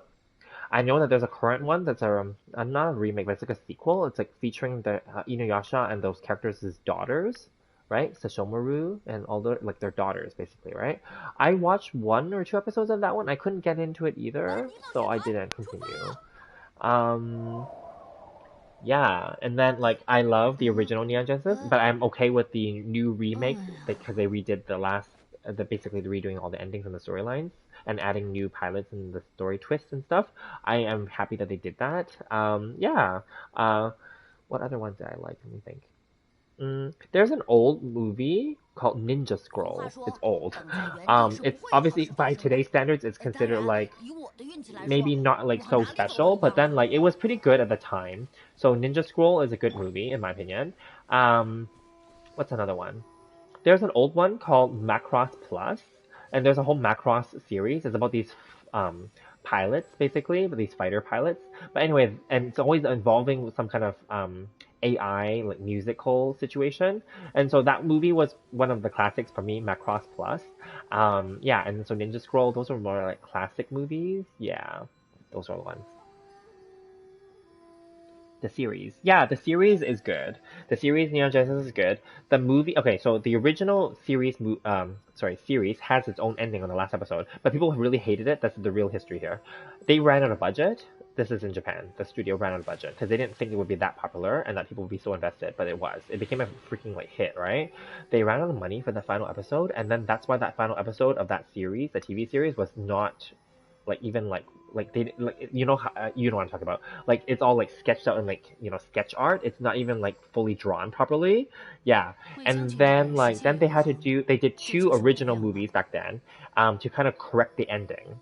And they conflict with each other because you'll see like why is it another ending? Why is it another ending? But they did two of them. I forget if the name is one of them is called Death and Rebirth, and maybe one of them is called like Rebirth or something. Anyway, there was two movies back then, and I mean they're independently pretty good, but they conflict with each other. So just consider them all like alternative endings to the original.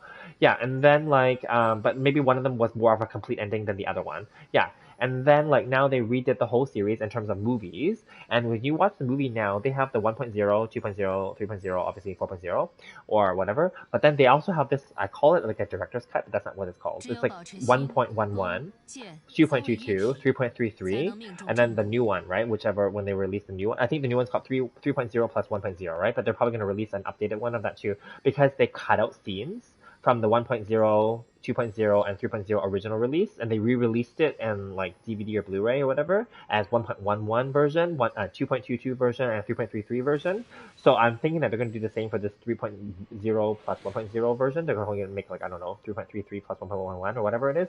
So they're gonna like when they do that version, you should watch that version because that version is more complete. It'll be longer, obviously, but it'll be like including the cutout scenes. Yeah.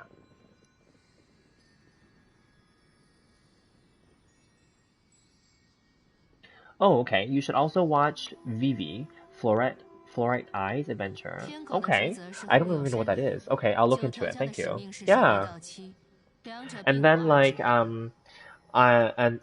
and then I know another one that was good was let me think what was it? I know Death Note was a really popular anime and a manga obviously. I didn't actually watch the anime. How I got into Death Note was I watched the movies, the Japanese movies, not the Netflix remake. Don't watch that one, please. Yeah, watch the original ones if you're interested. And then after the original ones, a few years ago in Japan, they redid a live action version of as a TV series, and I was okay with that too. Yeah, so I rewatched that as a series, and I was okay with it. So those are okay. Yeah, I don't normally like the live action adaptations of animes and movies, I'll be honest, because usually it's kind of like wonky, but those ones were okay. Um, are you guys looking forward for Cowboy Bebop on Netflix?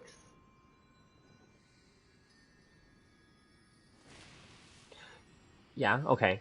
Yeah, exactly. Yeah, like the Death Note Netflix movie is crap, but the Death Note Japanese movies are good. Yeah. And then like yeah, Cowboy Bebop, I'm interested in seeing John Cho's performance. He got a lot of flack for being older than the character. The character is what, 25 or 26 or something like that in the anime? And he's like 40, right? And then like that's not really fair because like well, because like actors are actors. They're supposed to play a role. Okay, who cares what his real age is? Right? Yeah. Plus, he still looks young, so who cares, right? As long as he's the suitable character or actor for that role, who cares how old he really is in real life? Yeah. So yeah. Anyway, but then like I didn't see the series yet on Netflix, but then like I watched the Cowboy Bebop movie I think a few months ago. I'll be honest with you, I never watched the series. So the movie because the movie is kind of like a side story or a slight continuation to the series. So I obviously didn't fully understand like the context of it. Obviously I understand what they're doing in the movie, obviously, but then like the context because I don't have any like what do you call it? Like personal like sentiment or like affection towards the characters because that was my first time watching it, right? So I don't really. It's not like I was like, oh, I'm in love with these characters. I don't really. It was interesting. I'll just say that, right? So the Cowboy Bebop movie was okay, the anime movie. Um, but I would be interested to see the live action adaptation, sure. But I don't think I would go backwards and watch like the what do you call it, the anime now. I don't know, cause yeah, we'll see. I don't know. I don't think I would. Yeah. Yeah, let me think. This is a good topic. Yeah, I'm just thinking about like other animes. Hmm. There's another one called, is it called Perfect Blue? Yeah, Perfect Blue. It's a psycho thriller anime. Don't know if you guys heard of it. That one's a good movie, in my opinion. It's about a pop idol group, and one girl like leaves the pop idol group to go and become an actress, and then the stuff that she encounters, the dark stuff that she encounters, yeah. And then let me see, what's another one? Oh, Parasite. Oh yes, I know that Parasite's a good manga, and it was an anime, and then there was a movie, right? And then they did a live action movie as well, right? I don't I definitely I know it's really good. I've heard so many good things about that one. I just haven't seen it. Yeah, but it's a good one. I know that one. Yeah. Um yeah, and then like so Perfect Blue I recommend because it's a movie and then like so the reason why I like movies is because they're one and done, like they're done after you're done sitting through them, right? You know? Whereas TV series does require me to commit more time obviously to watch all the episodes. So there's that too. Um yeah, and then like so Perfect Blue is a good dark one, and then the same director or creator created one called Millennial Actress or Millennium Actress maybe. Yeah, same thing. That one's more upbeat. And that one's like it's more about the cinematography of it, like how things transition. It's about talking about an actress who is near the end of her life and them going through all of her roles. But while they're telling her story, the interesting part of the anime is that it shifts, it transitions through all the scenes of her life. So it's very interesting how they did it. And I watched it from a art cinematography point of view. So that one's more like lighthearted, but it's quite well done. Yeah. Oh, Pokemon, yeah, Dragon Ball, Naruto, and One Piece. Oh yeah, yeah, for sure. I've watched bits and pieces of Naruto. I didn't watch all like thousands of episodes. I've watched bits and pieces of Pokemon, bits and pieces of Dragon Ball. Definitely, I've watched them. I watched the early Pokemons because they came out obviously when I was younger. So I watched the earlier seasons. Obviously later on, I've already stopped, so I don't watch the new ones. Dragon Ball, similar. I watched the original seasons back when I was younger, and then the later ones I didn't watch. Yeah. And then Naruto, I only watched bits and pieces, so I never really fully followed it all. One Piece, I've only seen a few episodes, so I can't really say. But I know that they're all very popular in their own right, yes. And some of them are continuing to this day with sequels or side stories or whatever. That's great. Yeah. There's also other ones that are really great, which is like Gundam, right? Like the Gundam series is ongoing, right? There's so many. There's so many that are really good. It's just like the time commitment, right? Um, there's another one called Hunter x Hunter, which my friend really enjoyed, and it seemed interesting, right? Yeah, and yeah, there's just so many animes out there that are really good. Yeah. In terms of movies though, like have you guys seen any good movies lately? I watched Shang-Chi and the Ten Rings over the weekend. That was really good. I like that one. Oh, you have to go now? Okay, that's fine. All right. Have a good night or have a good day. Wherever. Yeah, you're in Asia, so you're probably ahead. Yeah. Sounds good. We can continue this topic another time. I actually really enjoyed this format. I didn't think that anyone would come in and chat with me today. I was just gonna do my resin spin and just like log off. But thank you guys for joining me for sure. Maybe we'll just call it a night here then. Yeah. And then like we will definitely like continue maybe our topics and I want to keep it so that it's lighthearted. It's not just about the Genshin game because the Genshin game doesn't have that many topics to be honest with you anymore. So it could be about like any other things. Like I said, I've shared a lot in this which I didn't expect to. Yeah, now you know that I was a model. Hey. And about some like investing stuff that I do. So anyway, now you know a little bit more about me, so that's cool. So anyway, yeah, let's maybe I'll come back on again like the week and then we'll just do like basically the same thing, like resin spending and mining, and then we'll just chat. Yeah, thank you guys. Yes, it was yes. Good summary, LD. Good summary. That's cool. Yeah, and I didn't expect this on YouTube because I thought this was more of a Twitch thing that people would come and chat with you. So I tried it on Twitch and I don't have that many people wanting to talk to me. But on YouTube, apparently now you guys are willing to talk to me. So that's kind of cool. Thank you guys. Yeah, so good summary, LD, that we talked about all this stuff. Yeah, okay, perfect. I'll see you guys in the next one then. How's that? And then yeah, we'll see if I'm gonna do it tomorrow maybe. Like I said, I have a late evening meeting, but definitely I would be playing this game anyway. I'll be like, doing the resins and stuff. So maybe I'll see you guys tomorrow. Yeah, it'd be great. I'll see you guys then. Have a good one. Okay, I'm gonna turn it off now.